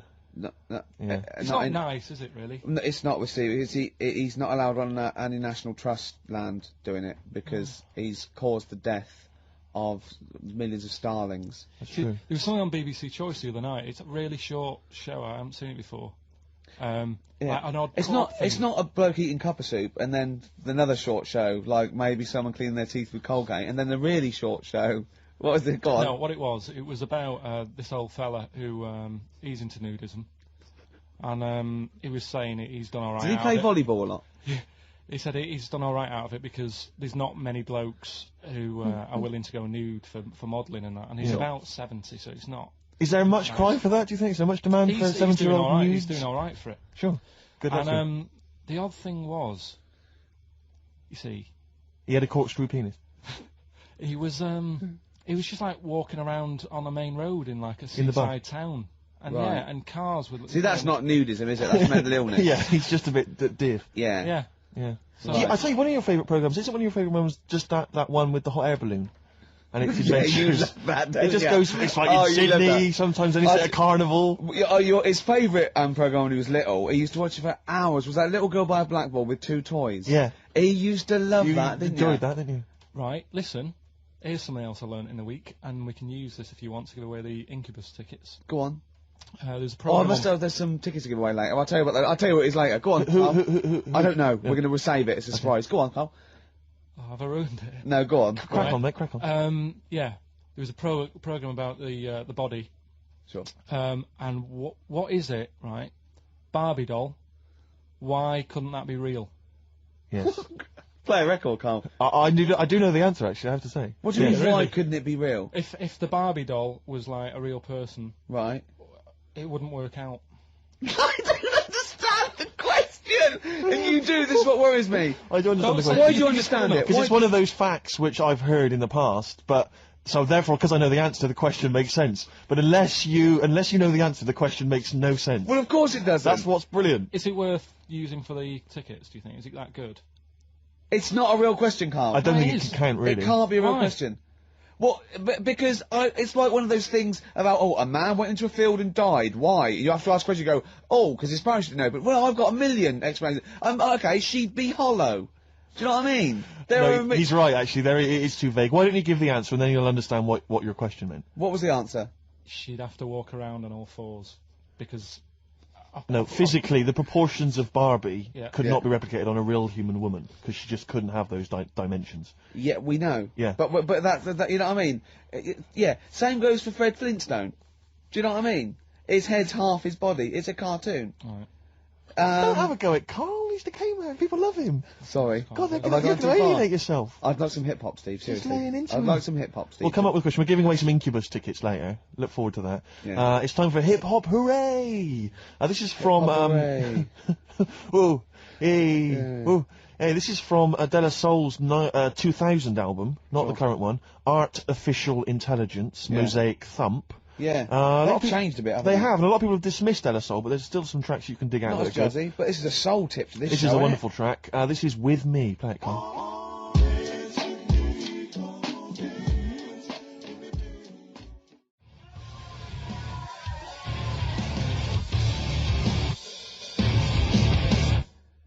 A live POD or pod, Absolutely. as I call them. Yep.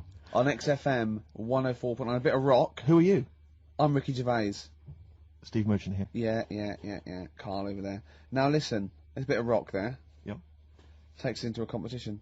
We Okay. got Incubus tickets to give away. Incubus, you say? Now, I like Incubus. Okay. I mean, for what they are, but, you know, I'm a bit worried about all this crossover, this new metal, and these people coming out that are a bit like Pearl Jam and a bit all this sort of. Oh, I'm not too sure about it. I'm still not convinced, but Incubus have got a bit of style about them. Well, you know the competition we just ran there, the phone in, ask Karl and thing. People were phoning up. One person said, "What do you think about new metal?" Karl just quick as fast went, "I hate it." Exactly. And he threw a question right back at them and went, "Do you listen to that in the morning?" She went, "Yeah." He went, "Wow, you see, in the morning I like Ash. In the evening, I might listen to I think he said Magic FM. Yeah. Yeah. But I love the fact that he is now, we've put him on a pedal, he's happy with his own opinions. Before he was like, don't know. And now he wants to tell the world. He'll be down Hyde Park Corner tomorrow, won't he? And they're going, right, who wants to know what I think about, I don't know, At 2 o'clock, I will listen to the Human League. At 2:15. Today at 4:13 I had one apple and listened to Primal Scream. Thank you. Oh, no, you're a great bloke, Karl. We better stop now because, you know, Yeah. we're going to make you into the new There'll be German more fake from if we're Karl not next. But careful. this is a very last question that someone. This is Jim. He's emailed in. He says, "Does Karl think that that Waterworld, Mad Max, Judge Dredd, or similar films present an accurate portrayal of what a post-apocalyptic world might be like?" How do you imagine the world will be, Karl, I when haven't seen the any bomb of is them, so dropped? I've got no comment. You've got no Okay, comment? okay, let's forget the films. What do you think the world might be like if there was, say, a nuclear war and we had to survive underground for a while till all the, waste went away and we could come up and we could eat fruit again and, it was all weird and we had to start from scratch? I'd rather die. Okay. Okay. All Wouldn't right. you? Uh, Wouldn't you? Well, supposing it was sort of like, you know, Britain was just, it was, all the buildings had gone, right, or there was some bit of scavenging, there was like, and we hid underground and we came out, you know, sort of in 10 years' time. Don't keep shaking your head, you know the question. You can go, no, rather die. And it's fine, you lived on tin fruit for a few years, right? Then you had to come up and start again. You had to find other civilizations. I'd want that thing that is it Walt Disney had? Sort of Cryogenically put me in a preserved. fridge thing and say, look, wake me up when it's all built again. I couldn't be doing with that, walking around with a hard hat on all day. Yeah, what would you do? Set an alarm clock? You're the only person. What you get in a fridge and even know, if you find this, do not disturb till 2012. You know what I mean? No, well, yeah, but saying that wasn't. Well, I mean, what would you do first? You just come out into the light. It was just like you know, Saxon Britain. There was nothing. You'd have to start again. What would you do? What would you do first? I'd probably go and see where I live now to see what's left of it. I know how he thinks. Oh, Carl, if you were the last man on Earth, right, Yeah. and you had to have one other woman with which to start the human race again, right, Yeah. and not your girlfriend, who would you start the human race again with? Which person would you want to? Bear in mind, it's not just like the fact that you've got to have kids. They've got to be able to provide something in this world. They've got to be leaders. And they might be all melted. And Exactly, so and their they've beauty just got- may have- They've just got one good eye, but now they can tell what you're thinking because of radiation. Yeah. They, do you think, Carl? they tried to go through a pod, and there was a fish in there for some reason in their Wellington. I mean, for me, probably. Now, what would you rather kiss, a mermaid or a unicorn? Carl, quickly. Mermaid. Why? No, no, I want him to answer my Because it's got question. a lady's face. Okay then. What would you rather kiss, a lady with the body of a fish or the body of a horse? A fish. Wouldn't you? This is the best thing in the world. It's just like, you know when you call a file a rude word, and then the computer goes, do you want to open tits? You laugh, because it's like, that's what playing with Karl's like. It's sort of like you input it, and you always get, you know what I mean? You sort of get... You get more back than you bargained for.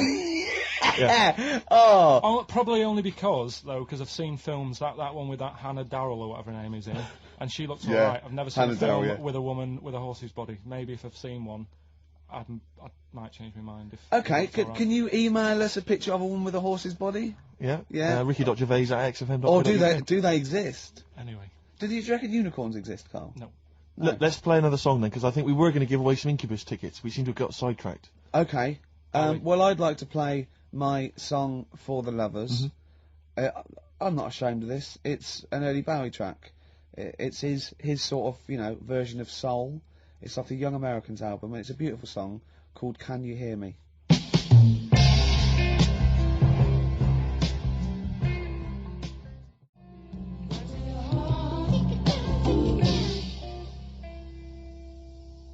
David Bowie, at his best there. Yeah. Young Americans, Can You Hear Me?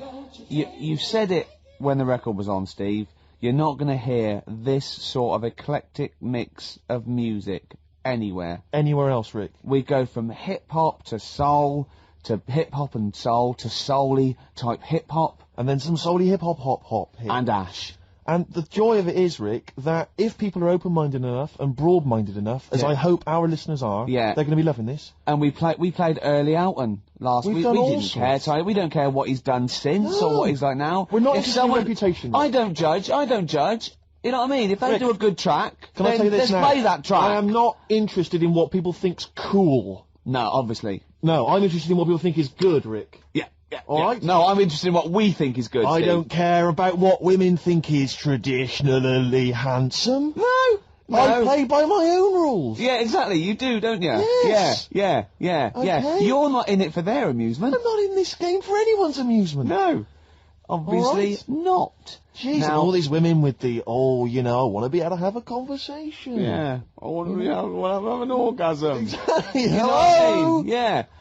Now, that was, David Bowie there. We've played some great tracks here, but we've got more to come, haven't we? We have indeed, yes. Plenty more to come, Rick, but we're going to give those Incubus tickets away. We've got our competition. Now, we were talking about people keeping an open mind. Now, our listeners have got open minds. They're like, they're not only open, they're blank. Yeah.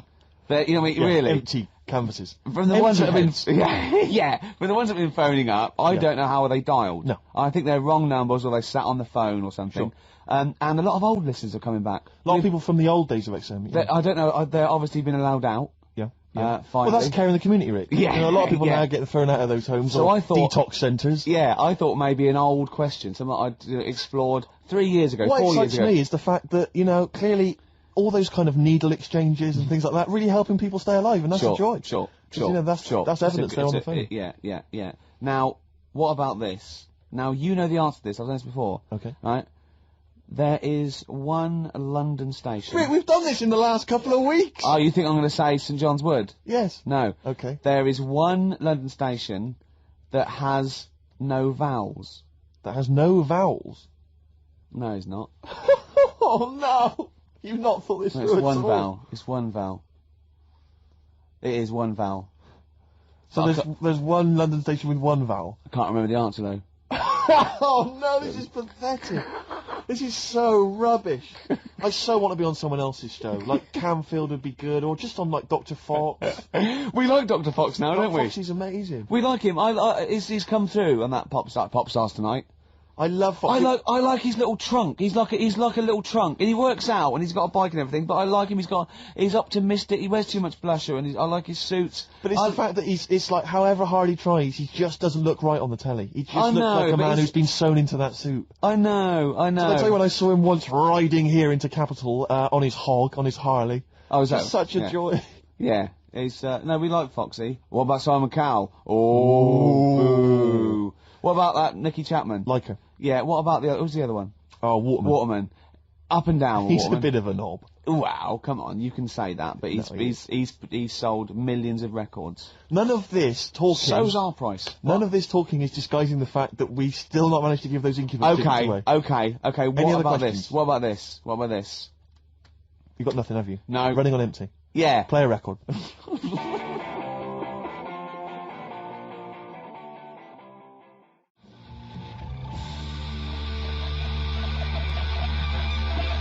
Hives there on XFM 104.9. Right, we've got our competition question. Steve's come up with it at the last minute. This is just to check if you are a regular listener of the show. Yeah, okay? we would like to reward loyalty. Exactly, absolutely. So, last week on the show, Ricky described a story that happened to him back in the 80s when he was making his TV appearance on REMASTERED with his band, and he had to fly up, was it to Newcastle? Yeah. And he tried to get on a plane, and a pop act of the 80s tried to help Ricky sneak aboard an aeroplane. But failed. But they failed to do it. At the height of their powers. And they were at the height of their powers. What was the name of that outfit? Should we put them on the line? Absolutely, let's hear Well, it. this There's is the people there dangerous, already. isn't it? This is to win Incubus tickets. Please do not be mental. Don't be mental or swear or say anything libelous or nasty. Yeah. Just be nice. You won't win if you're not. Go on. Hello? Hi, who's that? Oh, I've got my headphones on, haven't I? Put your headphones on, Rick. I'll just keep her talking. Oh, no. Hey, how's it going? Hello? Okay, hello. Hi. Hi there. What's your name? Lindsay. Lindsay. Where are you calling from? Clapham Junction. And do you know the answer? I do. Okay. Bucks Fizz? It was indeed Bucks Fizz. It was the Fizz. It was indeed the Fizz. Well Do done. you like Incubus? Yeah. Right. Right. Oh, yeah, you see, if I was interrogating you, I'd go, you hesitated. Yeah. There's so many people phoning up who are desperate for these Incubus tickets. Please don't make They us are give them to rightfully, you. no, to be fair, they're rightfully yours. Right, you, I tell you what, I'll have a T-shirt if you give them the tickets. Okay, is that just any old T-shirt, or No. can we send her a T-shirt? Carl's nodding. do you Right, think we can send you a T-shirt? Right, we'll get you a T-shirt. How are you going to do that then, Carl? Because you've got to take her name and everything now. You keep talking a minute. Yeah. This is pathetic. This is wouldn't amazing, happen isn't it? with Dr. Fox. He'd have it all Foxy wouldn't planned. do this. Can I say as well, there's a bank, there's a train station with one vowel. Yeah, but there's loads, aren't there? He hasn't thought it through. Bo as well, there's many. Listen, Carl, make a note of her number. It can't have been that. I can't remember it. What was it? I remember I tried it the last time I tried This it. I is think a shambles. and I couldn't work it out. Then there was wrong answers. I remember Aldwych came up. Maybe it's Aldwych. What's Carl doing now? Who's he talking to? I don't know, he's talking to her, but what? Look, quick, let's think of something. Come on. Hello, are you still on this line? No, he's picked up the phone now. So what am I doing? Shit, we're giving away. We're letting people behind the curtain. Let's keep up this veneer of professionalism. This is so rubbish. Isn't Come on, it? no, It's okay. don't draw attention to it. Okay, all right. Quick, let's just talk and make that. So, Steve, what are you doing tonight? Looking forward to Pop Stars? I'm looking forward to a lot. Who do you want to win? I'm glad you've asked, Rick. I'd love to see Darius have a bit of success, but I don't think it's going to happen. I think it's probably going to be the stutterer. I think it is going to be Gareth. He has a name there, Steve. I think it's going to be Gareth. Yeah, apparently in the polls in the week he's getting twice. We're back, don't we? Okay. All right, Carl. Okay. So she's getting a T-shirt, is she? Lovely. Right. Who's that on the line? Next contestant. Hello. This is amazing. An error. I mean, we couldn't do this worse. Go on. Exactly. Hello. Hello, Hello. Who's Hi. that? it's Dan. Dan. Hello, Dan. Danny. All So, right, do you want to go to Incubus? I'd love to, man. Okay. Hold on. This is pointless because he's just heard the last. He's heard the answer. Yeah, definitely Bucks Fizz. This is mad. We didn't think this through. No, but let's be honest. He wouldn't have been on the line if he didn't know the answer. Are you cheating, No. Dan, he said he's not cheating. This is fail-safe. That's fail. This is our rigorous. I can't Screening believe this. Dan, you're going to Incubus. Oh, cheers, man. Well That's done. blinding. Well done. Oh. Nice one. Thanks for listening. Cheers. Cheers. Carl, what do we have to do? Do we just hang up, or what happens? No, you play a song and Play a song then. You've got his details. yeah. Oh, Play God. Just what is it that you want to do? Well, we want to be free. We want to be free to do what we want to do.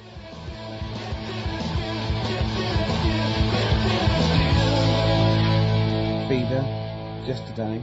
That reminds me of this Christmas where my 51-year-old brother wouldn't let anyone near the PlayStation 2 because he was playing Gran Turismo.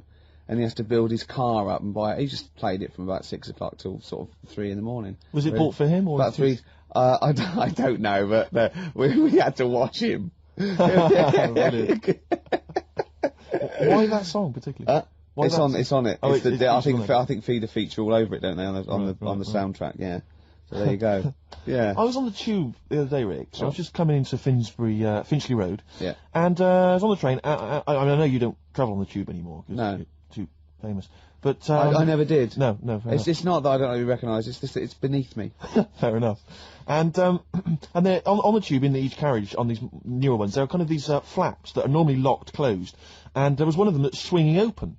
And inside there were various buttons like on, off, you know, self-destruct, whatever. But seriously, like doors operating. Train quicker. Exactly. And you were thinking, like, you don't want some, you know, kind of oik, sort of fiddling around, pressing buttons and stuff. It could be quite dangerous. Yeah. So I got off of Fincher and I thought, I'll be a good commuter. I'll mention this to the staff, and they'll probably, you know, they'll thank me for it. And if it's an attractive young staff member, you know, I mean, they never are on the tube. Have you ever seen an attractive member of staff at a tube station? Oh, come on, steady. They are such freaks. I mean, I know that's the pot kettle black thing. They're all from Devon, apparently. They're grotesque people, really. All right, steady on. And so anyway, I went up to this guy. I thought the uniforms don't out though, do they? They don't. It's pretty grim. And so I went up to this guy. I said to him, "Excuse me, I was just on the train there, and there was a flap open. I could see all these buttons and things." He went, "Right." I was like, "Yeah, well, I just think, you know, it might be, you know, wandering hands, a small child or something." Yeah. Right. Small child. He went, "What carriage was it?" I said, "Well, I don't really know what carriage it was. I just, maybe at the next stop someone should come and check." He went, "Well, how are they going to check if they don't know what carriage it's in?"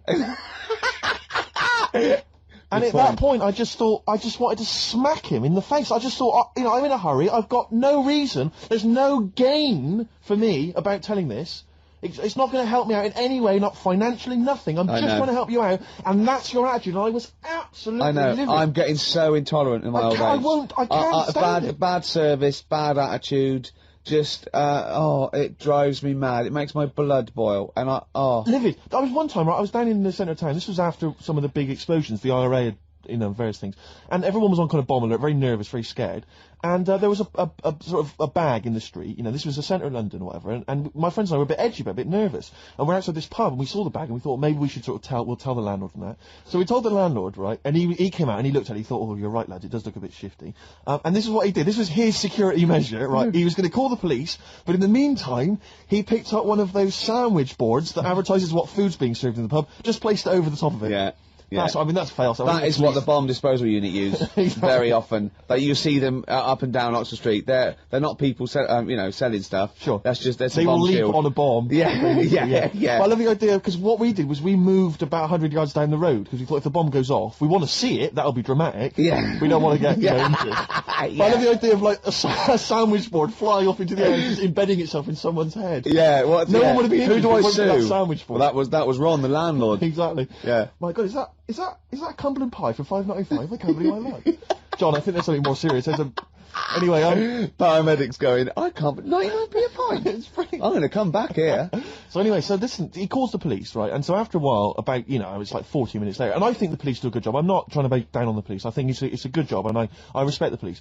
But this police van turns up after about 40 minutes of waiting, right? And this guy leaps out of the van, and he goes, "What? You're the guys who reported this, are you?" And we went, "Yeah." He went, "Right." And he looked at the bag, and he picked it up, he unzipped it, and there was just some rubbish in there. And he just threw it at us. He went, "There's your bomb for you," and threw it at us to teach us a lesson, and then got in the van and drove off. And it was like, what lesson are you teaching us about being good citizens? You presumably reported him, did you? Well, of course we're not. What's going to happen? You know, it's not. Do you know what I think? I think he thought it was a bomb. Right. And he was trying to blow you up to teach you a lesson. Well, possibly. That's bad. That is really bad. It just winds me right up, stuff like that. Once, right, me and Bill, we had sort of, it was like 1983, and we had like extensions and cut off T-shirts and jeans and sexy. Yeah, you know, like makeup, neuromantic. And we were just eating chips on a corner, right? And it was a Saturday, so I assume it was like football patrol, about 12 police, and they sort of slowed down and looked at us, and he wound the window down, and the bloke driving shouted, "You look like a couple of prats." Bill turned to me and went, "Is that an offence?" And I remember wanting to laugh at the joke, but thinking, that's annoying. Yeah, of course. That isn't. They were right. Well, yeah, but no, they were right. It's not really a police issue, I don't think. Someone called into HQ that morning. Guys, if you see anyone looks a bit, the fashion police. We've heard a bit. There's a bit of a to do. Apparently, a couple of prats are walking round. Yeah. We need someone to go on fashion police patrol. Send in Lawrence Llewellyn Bowen.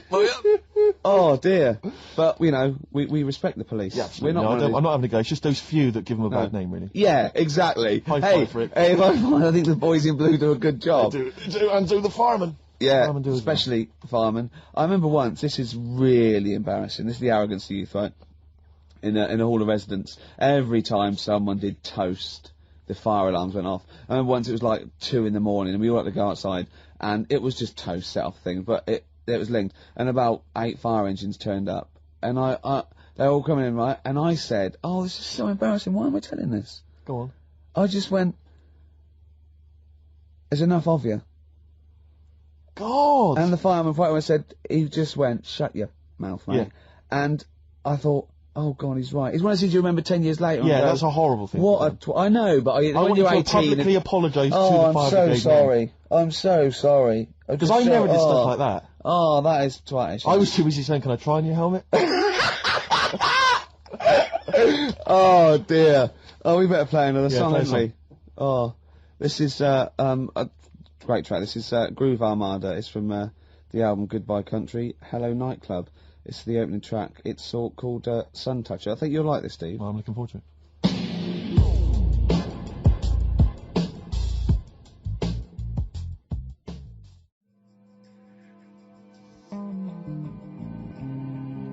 Groove Armada there, and Sun Toucher. Do you like that? I didn't mind it, actually. I didn't realise you were a Groove Armada dance music fan. Well, no, Jane played that to me today. I hadn't heard that before, but I loved it immediately. Oh, it's great. It's like a soundtrack mixed with a little bit of Sure.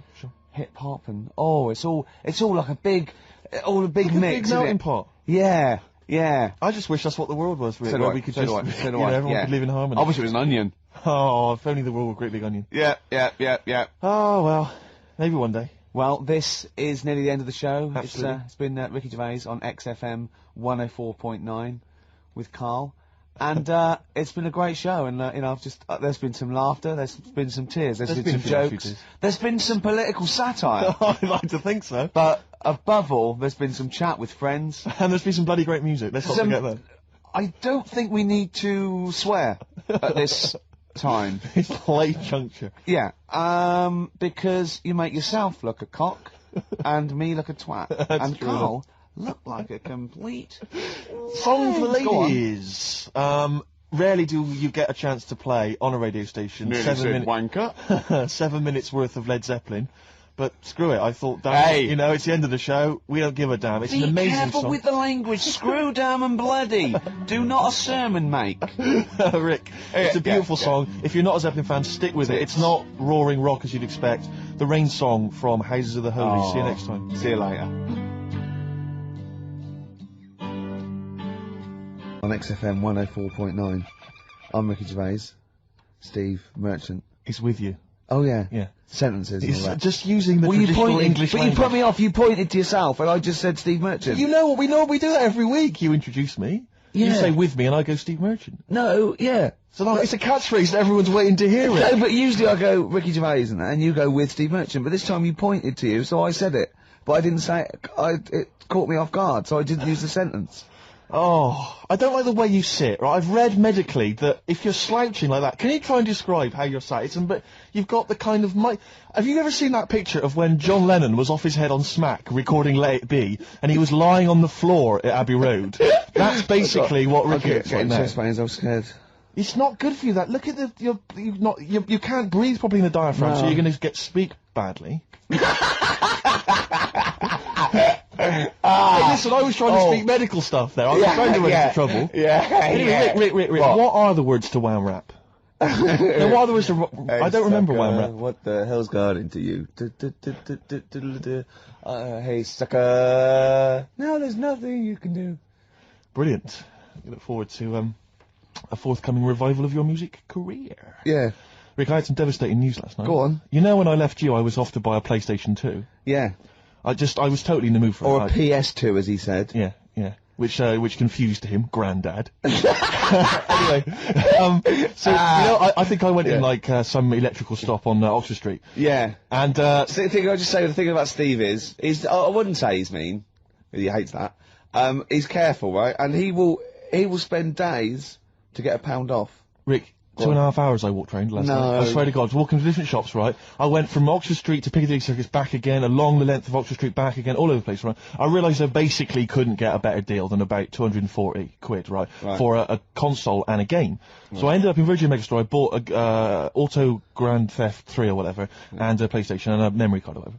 So I shoot off, and I'm walking off, and I'm going to the tube, and I walk all the way to HMV, on, opposite Bond Street, Sure. and I just popped in there because I'd forgotten to get something, and I went downstairs, and I was walking past the, PlayStations, and it went, if you buy a PlayStation 2, you can get Grand Theft Auto 3 with £20 off. Oh. I was absolutely devastated. What did you do? I crumbled. I didn't know what to do. I was thinking of taking it back to Virgin Megastore, going, it's faulty. Well, how can it be faulty? You haven't even got it home yet. Oh, I can tell. No, I didn't mean to buy this, though. What did you mean to buy? Keyboard. Exactly. So the problem is, when I get it back and I wire it up and that, all I can see is the cars are racing around the track. All I'm thinking is, it's like one of those cartoons when a really hungry bloke could just see his mate as like a big chicken. All I could see on the TV was just a £20 note just floating. It was an absolute night. I'm just devastated by it. 20 quid, I could have bought like another cheap game for that. We went to did I tell you this? Rick, would you give me £20 and then I'll shut up about it? yeah, we went to the casino once, a group of us, and I lost about 100 quid, and it was a, you know, great, it was someone's birthday, I think it was Jane's birthday, and Steve, after 3 hours of gambling, had lost the £20 he got out to play with, right? I was going, you're really gutted, aren't you? He just went, have you any idea how much cheese I could get for £20? Yeah. Cold meats. Yeah. For £20, and there it is again last night. £20. I'm robbed of £20.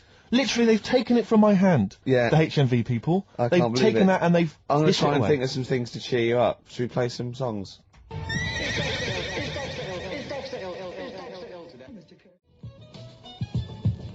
Avalanche is there. Frontier Psychiatrist. I never enjoy any record where I think I or a 4-year-old could have made it. Do you know what I mean? It's just like, it's cheating. It's musical cheating. Yeah, I'm not a big fan of that one. We won't play that again then. Alright? Okay. That's done. Yeah. Alright? Nice. Shake on it. Yeah. Lovely. XFM 104.9. Kiss on it. Kiss on it, touch on it. Carl came in this morning and he said he was soaking wet because obviously it's miserable out. And actually, if you're thinking of leaving the house today and thus missing the show, do not leave because it's miserable out. It's like a weather report as well. We play music, we've got chat, we have little jokes, don't we? But Carl came and it's raining. He said he was soaking wet. Yeah. I said to him, Rick would want you to do it. I want you to do it. Yeah. Just take your clothes off. Pop them over there. But do you know what? And he wouldn't. And he said I was going to do it, but I knew you'd say that. But when you left us in the kitchen when he was making coffee, he went, yeah, Steve said if you're wet, take your trousers off. And I thought, hold on, Ricky's not here. What's he up to? Little thoughts. No, I was talking on behalf of Rick. I phoned him up. I said, he's wet. What shall I suggest? Well, I said, well, I was in his ear. He had an earpiece, and I was going, tell him it's bad for him. Yeah. And I could hear him go, it's bad for you. And you go, well, no, I go, no, tell him it could... Rheumatism. Yeah. It could lead to rheumatism. Take him off. Carl, speak. No one's heard your voice today. Come on, Carl. He doesn't want to. No, I know he doesn't. We won't talk to you much. But Go on. it's just nice to say hello to you. Yeah. I think people quite like They tune to in, know they like you're to hear here. you. Yeah. We've had some fan mail. I like his little face, his little Moby. I drew a picture of him in the week, just doodling, and he got really insulted. Did he? Why did you get insulted? It wasn't very good. I looked like Ian Camfield, like. Oh, what's an insult? Yeah. Ladies love Canfield. Yeah. I mean, they're weird kind of heavy metal ladies. But Yeah. The ones that drink blood. Yeah. Yeah, they love Canfield. I thought of you look like today, but I think you might find it insulting as well. It's just meant to be affectionate. For people who don't know what you look like Beaker at the Muppets. I can't see how that would be an insult. Oh God! We don't know you put it like that. It is, but it's sort of like I like Beaker. Yeah. Yeah. Yeah, but you like him because he's a fool. He just goes, what did he do? Yeah. Yeah. Well, you look a bit like that doctor that used to accompany him everywhere, that professor. Oh yeah, the little fat little bloke. one, yeah, that's nice. Carl, what was it that you told me as well when you came in? Just Carl's thought for the day. Okay. Carl, what did you tell me when you came in? Because it was miserable out, and you made it is a grim day in London. I like it already. Brilliant. I was thinking, could you imagine dying today? Go on, explain more though. Just because when you're dying, you're always like in your bedroom, in your bed, and your family's next door. Always, yeah. And I just thought, can you imagine lying there, looking out your window, because they do that as well. They sort of have the curtains open to get a bit of light on your face. And I just thought, what a day! If this was like your last day, could you imagine? But then go on, you made XFM, another. No, you made another even more profound point. You said if instead of dying on a rainy day, you'd prefer to. No, if you died on a bit of a nicer sunny day, then it's not so bad. What I'm saying, no, it's your last day looking out on the world, and look at it. Don't you agree? Yeah. I thought that was a beautiful point. It was poetic, almost. It was, wasn't it? Because the point was that what upset me was that you said you'd been thinking about that today on the way in, and it upset you. But my point was that if you think about the people that are dying any day, it'll upset you. Yeah. Do you see? Yeah, but you don't think about it when it's sunny, because you think, well, they'll be all right today. They won't be that annoyed. You're absolutely right. Annoyed! But today, Think of that. Oh, I'm no. Oh, I'm dying today. Oh, it was just when I got up and opened the curtains and I thought, look at it. I'm glad I'm not dying today. yeah. Carl, play a song. Yeah, interesting.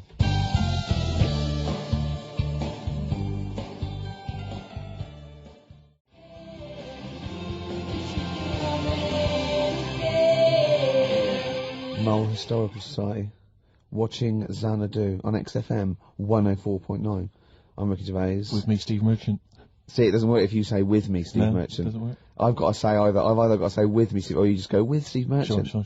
See what I mean? Okay. It's not as easy, is it? No, it's not. No. It's not as easy as it seems. You know this, right? I mean, What? the radio show. Oh, yeah. We do, right? Well, we just come in and we don't plan them. We just sort of like chat. And they still pay us. It seems good, Omar. Should we just do this all day?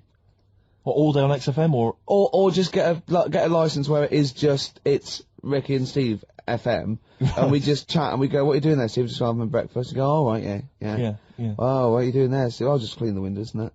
And we have a little chat and we go, I'm just reading the paper. And we just talk and we play records. For 24 hours a day? Yeah. I mean, have you spotted any flaws in that plan? Or? It would be boring after about an hour and a half. Yeah. Is that it? Yeah. Oh, okay. I mean, this is boring now.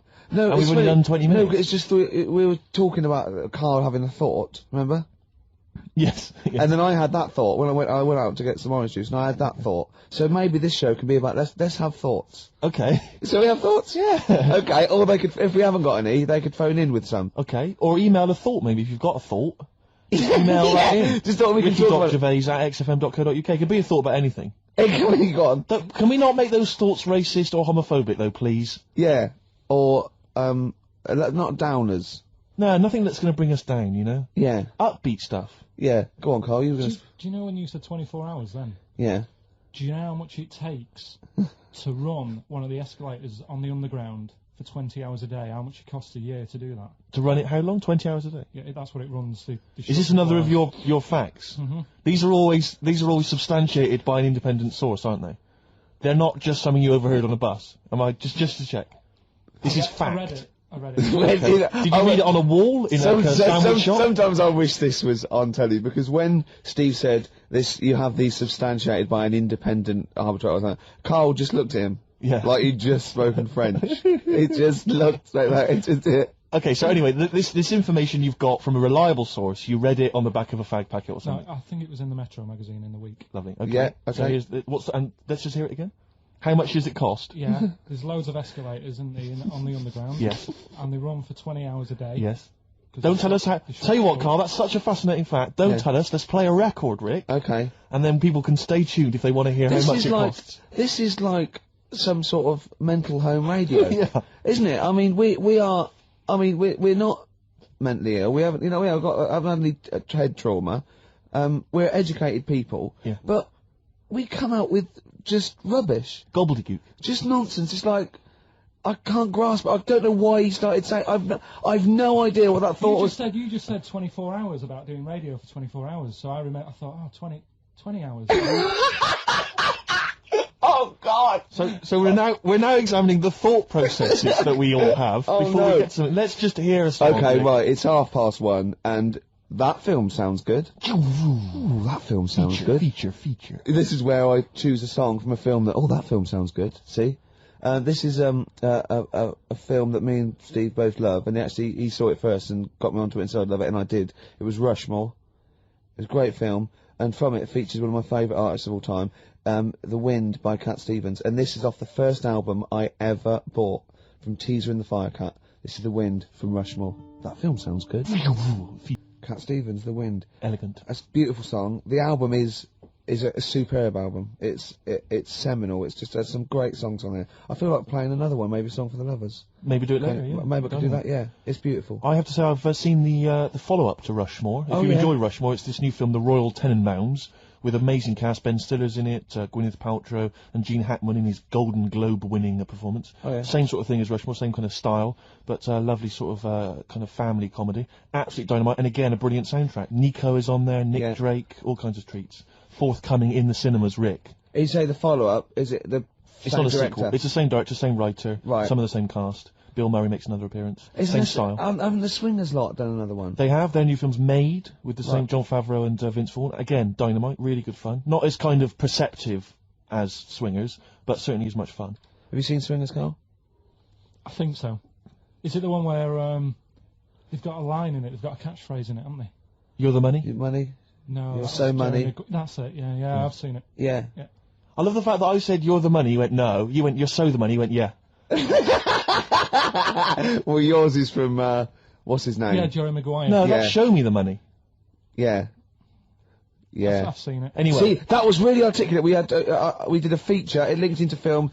Steve Loves Films. Did a little, off the cuff review. Then it went into gobbledygook again. Yeah. I can't even say it. You couldn't even say the word gobbledygook. Yeah. Anyway, listen, you had an interesting fact you were going to give us, Carl. I don't think we can leave people waiting for this any longer. No.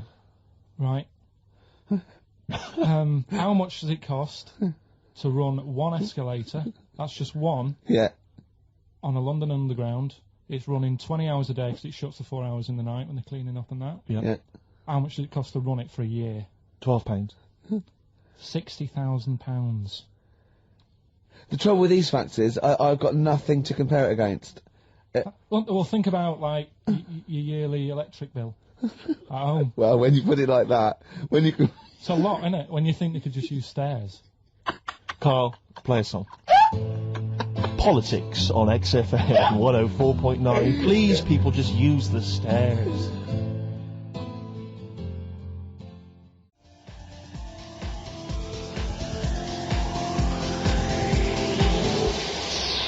Kennedy Brothers, Star Guitar. I'm going to be honest, Steve.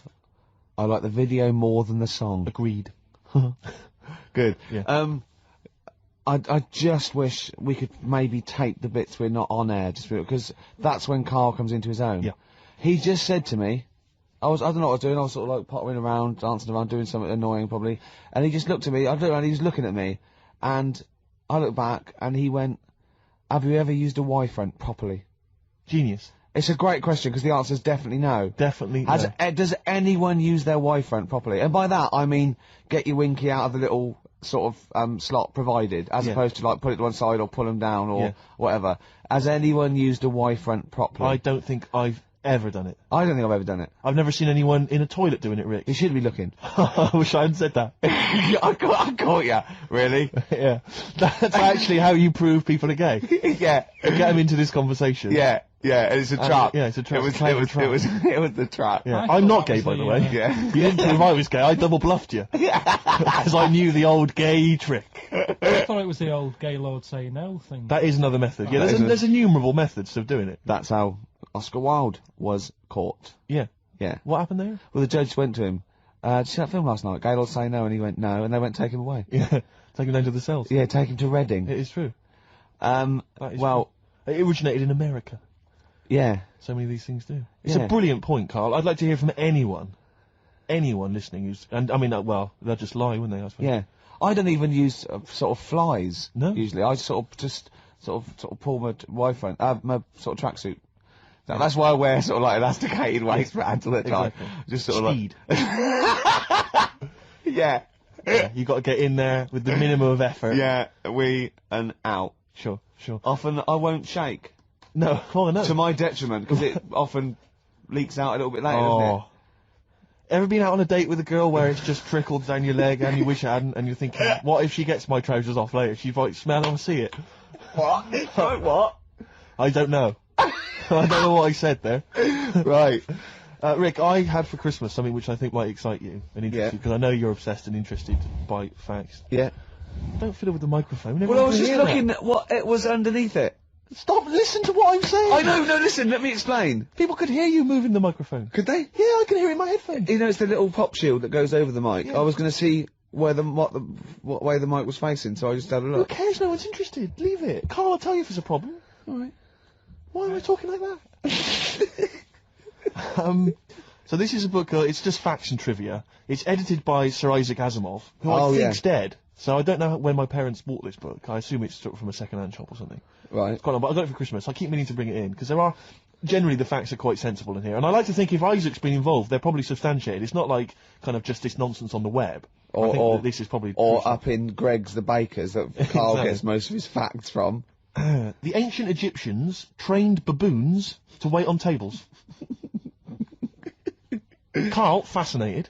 Brilliant. That's fantastic. But what my point about that is, why did they stop? Yeah. It's a genius idea. Was Would you it- not want to go to a restaurant where they had baboons serving? No, I'll tell you what Depends on happened. few. It might have been like the Planet of the Apes, and they sort of rebelled. One of them could talk. One of them could take his order.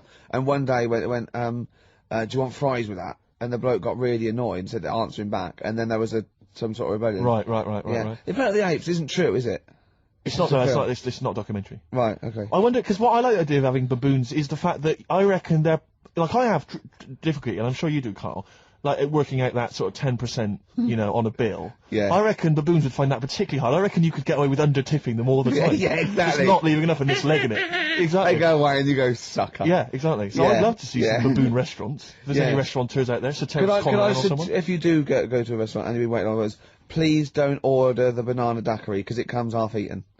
They can't help their little selves. They really can't. They're okay with, like, you know, beef and steak and chips and all that. But there's a little bug. I go, do you want... Can you imagine that, the baboons serving at waiting tables? It's genius. Just stop to think about that. It's absolutely incredible. Yeah, It's absolutely dynamite. yeah. That's a See, good zoos fact. would be a lot more popular if that was like the canteen. You could go If and they were sit. serving tickets to two, yeah, Exactly. one child, well, okay, go through there. But I Okay. think they should do other things, like in the Flintstones, they used to mix cement in that bird's kind of... Pelican, yeah. We should start doing that again. Because that also happened in ancient times. Yeah, exactly. According to the Flintstones. Yeah, before they had proper cement mixers, that's what they did. That was how they did it. Definitely, yeah. Just animal facts. I remembered one in the week. Go on. There was, do you know them two gay American men who have tigers? Well, they're not necessarily gay. They're not. are they? No one actually knows if they are gay or not. All right. Okay, Well, yes. okay. Gilbert and George, is it? No, that's those artists. Yeah. They're called Siegfried and Roy. But Yeah. anyway, they have- Who may or may not be gay. yeah. And if they are, so what? And if they are, so what? But if they're not, and they No, don't I look... just said that so you knew what I was talking about. 'cause Sure. Okay, the two gay ones, Those yeah, are go the on. Two possibly gay Tigers. Yeah, guys. let's not worry about libel law anymore then, or... Yeah, if you go on. shave a tiger's head, Whoa. Whoa. Right, okay. You've got to treat that sentence with a lot more reverence than you did. Think what you're saying. If you shave a tiger's head... not just its head, its whole body. If Oh, sorry. Sorry, yeah. So I thought you were getting weird. Go on then, yeah, if you shave a tiger, yeah, go on. it's still stripy underneath. The Yeah. skin's Is it like stripy. rock? It goes all, Is it like all the way through? Yeah, Yeah, It is. that's amazing. Where did you hear that one? I remembered that. Like, I was Was watching. that a drunk just shouting it in the street? I shaved a tiger and it's still stripy. Get out of here. Yeah. I must make a note of that, thinks Carl. Yeah, that's an interesting fact. Well, you know a polar bear? Polar bear's skin is actually black, and its fur is transparent, not white, and it gives the illusion. So it gets all the radiation possible from the sun, but it's still camouflaged. I didn't understand that, Rick. Sorry, you lost me. If its skin's black, A polar and bear's its skin is and black. its fur is translucent, And it's translucent. so why is it white when we see Well, it? it just because the light hits it, and The sun reflects off yeah, it? and it makes it look white. Yeah, so if you look at each individual hair, it's actually translucent. So at There's night hair. it would be black. Well, everything is. Is it? Yeah. Oh, not bright stuff, Rick. You've embarrassed yourself. Play a record. Oh, I know all about animals and stuff. Do you, Rick?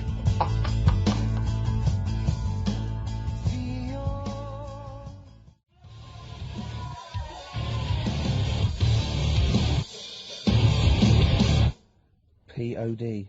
Bit of pod there. Alive. That's grown on me. Yeah, it's not bad. It, you know, it rocks. I mean, we've got to give it that. I will certainly give it that, Rick. Yeah, XFM 104.9. Ricky Gervais. With me, Steve Merchant. So more from the facts and trivia book, edited, as I say, by Sir Isaac Asimov, so not Sure. just overheard on the tube or Yeah. by a drunk. Well, he might have overheard him on a tube by a drunk and just put him in a book. Yes. Listen to the whole fact here before you make any judgments. Okay. Sauerkraut was renamed Liberty Cabbage by Americans during World War One. Sure. In their denunciation of all things German, some Americans actually kicked Datsuns. And the little dogs? Yeah. Little German dogs, just give them a kicking. Because they were German. or they were derived from Germany. I don't know if they got to like a small sort of French village and just said, bring out your Dachshunds. Why, what are you going to do to them? Nothing. Give them a little bit of food or something. You're not going to kick them, are you? Got No, some milk. 'cause I've heard about you Americans. No, just bring out that little sausage dog. You say it aggressively. You said that aggressively. Like Well, no, bring out the little sausage dog. Okay. Well, you're not going to hurt it, though. Of course I'm not. If you hurt it now, it's like it's against the Geneva Convention and I'm not going everything. to kick it. Well, I didn't even bring up kicking. I didn't even mention kicking, so why have you done that? I don't know. Well, I haven't got a Datsun. Oh. Sacre bleu. Yeah. Sorry. That thing down my trousers is just a baguette. Yeah. Do you remember that, Carl? Do you remember that? Dynamite fact. A dynamite Baguettes fact. were invented by Napoleon so he could carry them down his leg. We just find there's one more here that I thought might. I know that there's a lot of those kind of amusing laws and stuff, antiquated laws and that on the web and things. But again, it's Asimov. I'm thinking it's true. City Ordinance number 352 in Pacific Grove, California, makes it a misdemeanor to kill or threaten a butterfly. Threaten? Yeah, you can't even threaten a butterfly. So he goes... Don't even look at it aggressively. Yeah. Butterfly comes down, I go, what are you looking at? I go, nothing. Yeah. And he goes, Judge! What? Yeah. Bloke looking at me with a net. I wasn't doing anything, was I? No, I'm fishing. But the thing about that is, a lot of the kind of, sort of the wilder butterflies from the wrong side of the tracks, they're just going to take advantage of it. They're going to cruise around, they're going to be playing loud music, abusing old people. They're untouchable. And they're going to go, have you got a problem with that? Exactly, you go, and no. you're going to go, no. No, it's fine, go about your business. No. Butterflies there, Rick, in California, running amok. Yeah. Should repeat it. Yeah. No, there's another one that I think you'll be a fan of. It might take me a while to find it, maybe we should play a track. Oh wow, that takes us nicely. That's a lovely link. That thing about you said about playing a track. Keep going. This is Song for the Lovers, and I've chosen a great track here by Lloyd Cole, oft forgotten, but a great singer-songwriter. And this is one of his best songs, I think. In fact, I think Sandy Shaw covered it in the mid-80s when she had a little bit of that resurgence.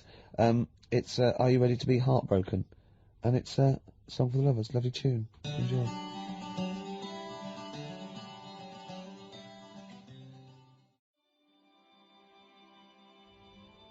Are You Ready to Be Heartbroken? Actually, Lloyd Cole with his Commotions. That was done with, and I love it. Beautiful. Cheers. Facts and trivia, the last one, Rick. Go on. This is a sobering lesson for us all. Go on. At the Pan American Exposition in Buffalo in 1901, Yeah. President William McKinley received a line of citizens, shaking hands with each. In the line was a man with a handkerchief covering one hand. Neither of the two Secret Service men guarding the president was curious enough to take a look at what might be under the handkerchief in the hand of the man. Leon Golzgoz, an anarchist. Yeah. What he had was a loaded revolver, and when the president thrust his right hand out for the shake, Zolgozd fired twice. McKinley died a week later. So, what he did there, it was outwit the might of presumably the FBI or the Secret Service by covering the gun with a handkerchief. Clever. That's brilliant. It's absolute genius. Just think how they had to explain that. And they go, how did he get close enough and shoot the president? And they go, we didn't see the gun. Why? Covered it with a hanky, did he? Oh, well, you're not to blame then. Exactly, we can't compete with that sort of, didn't you think to look under the hanky? No. Well, probably just thought it was a hand. Of course, because that's what a hand would be. Did you not think he was probably holding a gun or something? Didn't do that. We didn't train. We didn't do hiding it with a hanky, did we? Alright, if you didn't do it, then it's not your fault. Don't worry about it. But he lived, did he, for a week? The president lived with it for a week, yeah. That's because they had to go to him and they're probably shuffling around his bed going, sorry about that.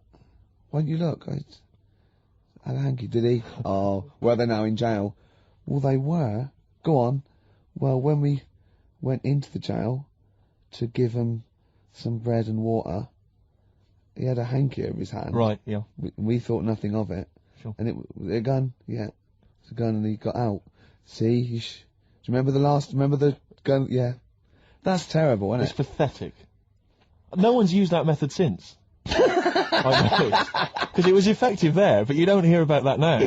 No. People using all kinds of elaborate methods to assassinate people, poisoning their wine. Yeah. I think that was Rasputin. As I recall, they put some poison into his wine. Well, they didn't study it in history class. That's my memory of But it. if only they listened to Carl last week, chink the glasses, Always drink the That glasses. shows that they used to test it, didn't they? Pour a little bit from yours into mine. That means I'm not poisoning you. Yeah. But if you're thinking of murdering someone, you know, Just a dignitary. with a gun. Yeah, but let's Pop say a hanky over it. Just think about that. Just pop a handkerchief. hanky over it. Oh, I don't know. Pop it inside an oven glove. And just wear that as you go to it with their hands. Or sooty. Or one of those big gladiator-style pointing foam hands they used to have on gladiators. Yeah. That was genius. Yeah. I'm just using this because I love the No president. gun in there, is there? No, it's just a big finger. Check if you want. Yeah. Well, no, we won't then if you said check. Right. That's Oh, unlucky. have I ever told you my method, Carl, my genius method of assassinating someone? This is brilliant. This is the ultimate crime. Oh, Is this the Ice Cube one? Have I told it to you before? No, but I know that. What's Is the that Ice one? Cube one? When you shoot an ice bullet. you get someone round. Rick, don't say it, don't reveal it, because it's my story to tell. Oh, Blabbing there's it two. out. I know two of them. Well, listen, let me tell you it and see if this is the one, right? This is genius. Right, you rent a room across the street from the person you want to kill, right? And then when their window's open one day, right, what you've done is you've made an arrow from ice.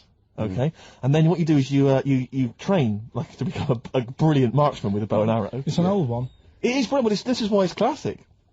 And then you shoot them with the arrow. It goes across the street into their heart, kills them instantly. But what's brilliant is the arrow, the murder weapon, it then melts, dries out. There's no murder weapon, and then you can take apart the bow. Another one, Steve, They is did that to on stab them, then take it out and walk away. No, Same, because no murder weapon. No, but there's but you got to get into the building. This is the point. You're across the street. Right. The only thing that could get What you is about if an someone arrow- saw you shooting an arrow. What out the about an window. arrow on a string? Arrow on a string? What are you talking about? No, not an arrow on a string, because that's not going to work. What if the string broke as you were trying to loot? Good point. Good point. No, point. Rick, No, the ice arrow is the only way. The ice arrow is the only perfect method of assassination. That was on Colombo. Was it? But there's another one. Do you know, like I was saying about the... The murder weapon's irrelevant, Steve.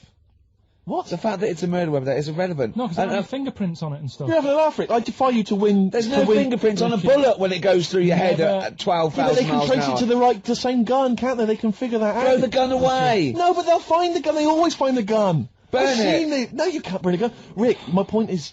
Melt it. No, the point is his fingerprints and stuff. Well, no, wipe it. Ricky, never Wear try and kill gloves. someone. Wear gloves. They'll catch up with you. They'll always catch up Will with you. they? Oh, I won't then. The ice arrow is the only way. No, The ice arrow I is bet that was the only- one case that Colombo didn't solve. That's one of them. The other one is, do you know I was saying the other week about the drinks and you chink your glasses and stuff? Yeah. A way around that, put the poison in the ice cube. You quickly have a swig before it's melted. Before it's and they'll melted. go, that's all right, I can drink that, it's not dangerous. Just say, oh, I'm going to show you some pictures or something. Let the ice cube melt, the poison goes in the drink, say, oh, knock that back. Yeah. You look thirsty. They'll have it, they'll die. Genius. That is good. Carl, you and I, man, we're like criminal masterminds. Yeah. All What right? happens when they find the poison in the body and go, well, he was at Carl's house drinking, it might have been... You'd have legged it. Oh, yeah. He'd have been off with his missus and like £30,000 or whatever it was. Yeah. Wouldn't it? Yeah. So that's perfect as well, is That it? is a perfect crime, So Rick. it's, hold on, are all perfect crimes to do with ice? Pretty much.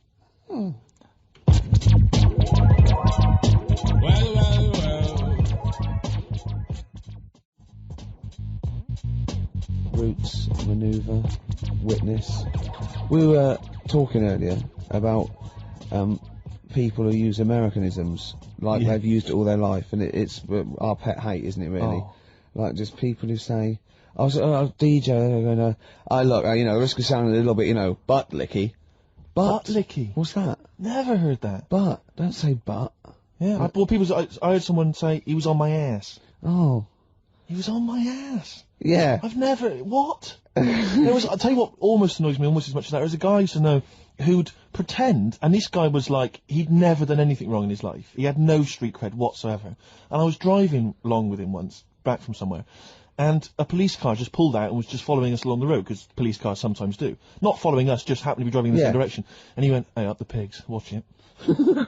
like what? I'm supposed to think, what, you've done some crime? Yeah. You're part of Grand Theft Auto 3, and I better be careful, because you've got some knocked out, off gear in the back. Yeah. You'll watch it, it's the bloody pigs. Or a dead... Just play it cool, play it cool. A made man that he's just Exactly. killed in the boot. Nonsense, and I just so annoyed with that kind of pretending to have street cred. I know, I remember once, right, an American came to our school, we were all about 13 and 14, and he was like, you had to be his friend. and it was like people vying for his attention because he was sort of like this cool American bloke, right? And he was like good at sports, straight. He's always, it's just great. And I remember someone saying like tube of toothpaste, and he laughed, said tube. I go, well, what is it? They said it's tube, right? And people go, no, it's tube, right? And they, it's tube, right? And I went, I say tube. He went, and they sort of looked at me, and they just thought, you liar. I just went, no, I say, let me think, no, I say tube. Oh. When you're a kid, like, any American you ever meet is the coolest thing. It doesn't matter if it's a huge, fat bloke wearing Bermuda shorts and a camera on his neck. It's cool, because they speak with an American accent. Well, that is cool. And they say... Being a huge fat bloke in Bermuda shorts is cool. Sure. Yeah. That's what you keep telling yourself. yeah. I'm growing into that look, says Rick. 41. The Canadian tourist look. Absolutely. But no, so anything, sidewalk. Yeah. I mean, if I could say, like when I was sort of 14, if I could have said sidewalk, fender, I always wanted to go into a sandwich shop and just order something on rye. I want to be one of those 80-year-old sort of Yiddish blokes. Those sort of like old vaudeville Jewish guys that they sit in diners and talk like Walter Matthau talks. Right. Like that. I want to grow into that. A long coat and I go ish. Oy vey. Yeah, maybe I'll start. Yeah. Well, convert to Judaism initially. Yeah. Be your first protocol, and then just tour the vaudevillian, circuit. Yeah. In the Catskills. What am I? Some kind of schmuck? Yeah. Something like that. What do you, Carl? Would you like to be American? No, not at all. Really? Got me nerves. When I was in Get on me nerves. A whole nation there. reduced. When I was in Barbados at Christmas. Oh, name dropping. Right. Yeah. There's loads of them there because that's. Was that when you were doing a bit of extra sort of waiting? Is that you were sort of your girlfriend was cleaning rooms, wasn't she? Went there for Christmas, and there's loads of them there because that's like really close to America. That's like Blackpool is to Manchester type. It's thing. exactly like that. Yep. So I think that's the analogy a lot of Americans use. So, but I think they call it the tropical Blackpool. but they were going on. That's only all the brochures, I'm sure. Right. Yeah. And serious now, but Yeah, we're going serious. on about the September 11th thing. Yeah. But they call it the, of course, this is American. Of course, Brilliant. the 9/11. The 9/11. That's what they call it. Really? Oh, that's awful. That is so. It's like people who say 24/7. Yeah. Well, I'm working Americans my say ass that. off 24/7. Well, Americans that say that. Well, they're allowed though. Oh, Americans are. Yeah. I'm talking about an English person who might say it. Yeah. Fool. Yeah, no, that's terrible. Yeah. Do that American accent again. Yeah, of course, the 9/11. Where are you from? What? Can we Which part of America is that? That's how they sounded in Barbados. Sure. Sure. But Can you do any other impression? But Carl doesn't. I very much doubt that Carl likes newfangled countries like America. Yeah. He doesn't like London. No, true. So he's not going to Have you been like. to America? Yeah. Did you enjoy it? Went to Florida. No, they got me again. Got on your nerves? Yeah. Went for some food. Yeah. And it was the last few days. I didn't take much money with me, and we were in Florida, and we were hungry, and we went for some steak, and we had our dinner and that, and I think it's their equivalent to the Angus Steakhouse. Yeah. Right. And sat down, had the steak, and that's huge, big portions. But anyway, we didn't have much money left, and we had like another 2 days left, so we didn't leave. We didn't have much money for a tip. Do you know over there they expect it? Yeah, a big tip, yeah. So we left what we could, and I don't know what it was. It might have only been the equivalent to 60 pence. Yeah. But he didn't have to do that much. We didn't have loads of courses because we didn't have much money. So he brought us like the main course and I don't know, a couple of Diet Cokes. And anyway, left them the 60p. Yeah. On the way out, and he comes running over. Excuse me, sir, you can have this back. Because it wasn't enough. I mean, Yeah. it's outrageous. What did you say? I said, all right then. 'Cause I didn't have- well, I needed it. I mean, I thought it was nice to leave them something, but obviously it wasn't enough, so he got us a couple of more. Is it good Cokes. fun with you on holiday? I mean, do you enjoy yourself? Yeah. Do people go with you on holiday? I get bored after about 4 days. You surprise me. What do you expect out of a holiday, Carl? What do you go Sort for? of soak up some of the culture. Yeah. You liar. You liar. What did you learn about Barbados while you were there? A lot of crabs on the beach. I just imagine him sitting there with his knotted hanky on his head. will sparkle as they're walking down the street. Can't see their faces, but I know.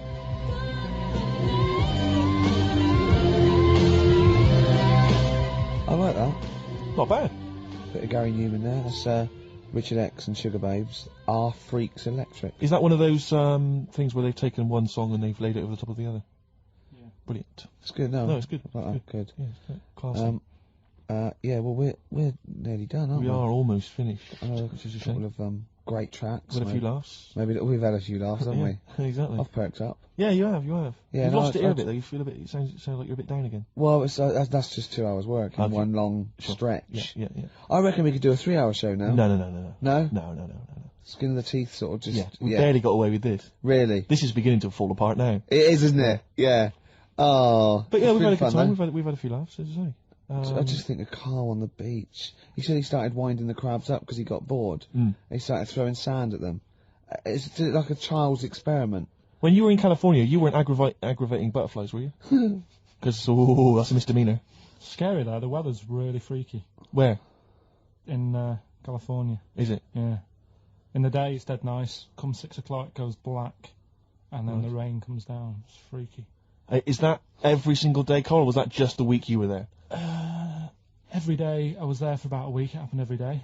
So as far as you're concerned, that happens all year round. Yeah, good thing. So what you're saying is if people are booking a holiday, they should be conscious of this, because it will always happen. Californian Oh, tour. That's I think fact. it does. I think it does. But why did you start throwing sand at crabs, by the way? Just because you get bored on the beach. You sat there. You look around. Yeah. And then I saw these crabs, and I was watching the way they move around and Yeah. what they Funny, do, innit? sort of to. Did that annoy you the way they moved? No, I mean it works for them, Good of you. but it was just what I was weighing up is they're Yeah. quite close to the sea, so I Sure. was watching the sea come. They like it close to sea, don't they? Yeah, Yeah. but they don't like it too close. No. So like the sea was coming close to them, they'd run towards me. Yeah. So as the sea came in to them, I was chucking sand the other way, and it was like, ooh, They didn't know what to do. they didn't know where to go. Really? Oh, yeah. How long did that keep you occupied for? The last 3 days I was there. maybe. Have you ever seen, I don't know if I've described this before, do you remember a classic Paul Daniels episode where Paul is having tea with some baboons, I think? Chimps, full circle. And he's got a little box, and inside the box is a mirror. And he gives it to the chimp, and it looks in the box, and it's confused by its own reflection. It can't figure it out. So it's looking behind the box, trying to figure out, is there another monkey behind it? Yeah. It goes on like that. It's dazed and confused. It was there for weeks, just staring into it. I imagine you're a bit like that on the beach with the Yeah, crabs. that's great. I think that's my analogy. Paul Paul Daniels chimps. Yeah, I kept a crab once for a week when we went to Bognor. It was me, my mum, and my nan in an. Oh, party time. Oh, man alive. Look, you I bet haven't the fun never lived. You stopped. haven't lived until you've woken up to the sound at 3 o'clock in the morning of your nan having a wee in a tin bucket and echoing round a caravan. Man alive. Yeah, I was about 9. You'd brought a chick back. I was about 9, right? And I just kept a crab in a first day I In the found it bucket? in a.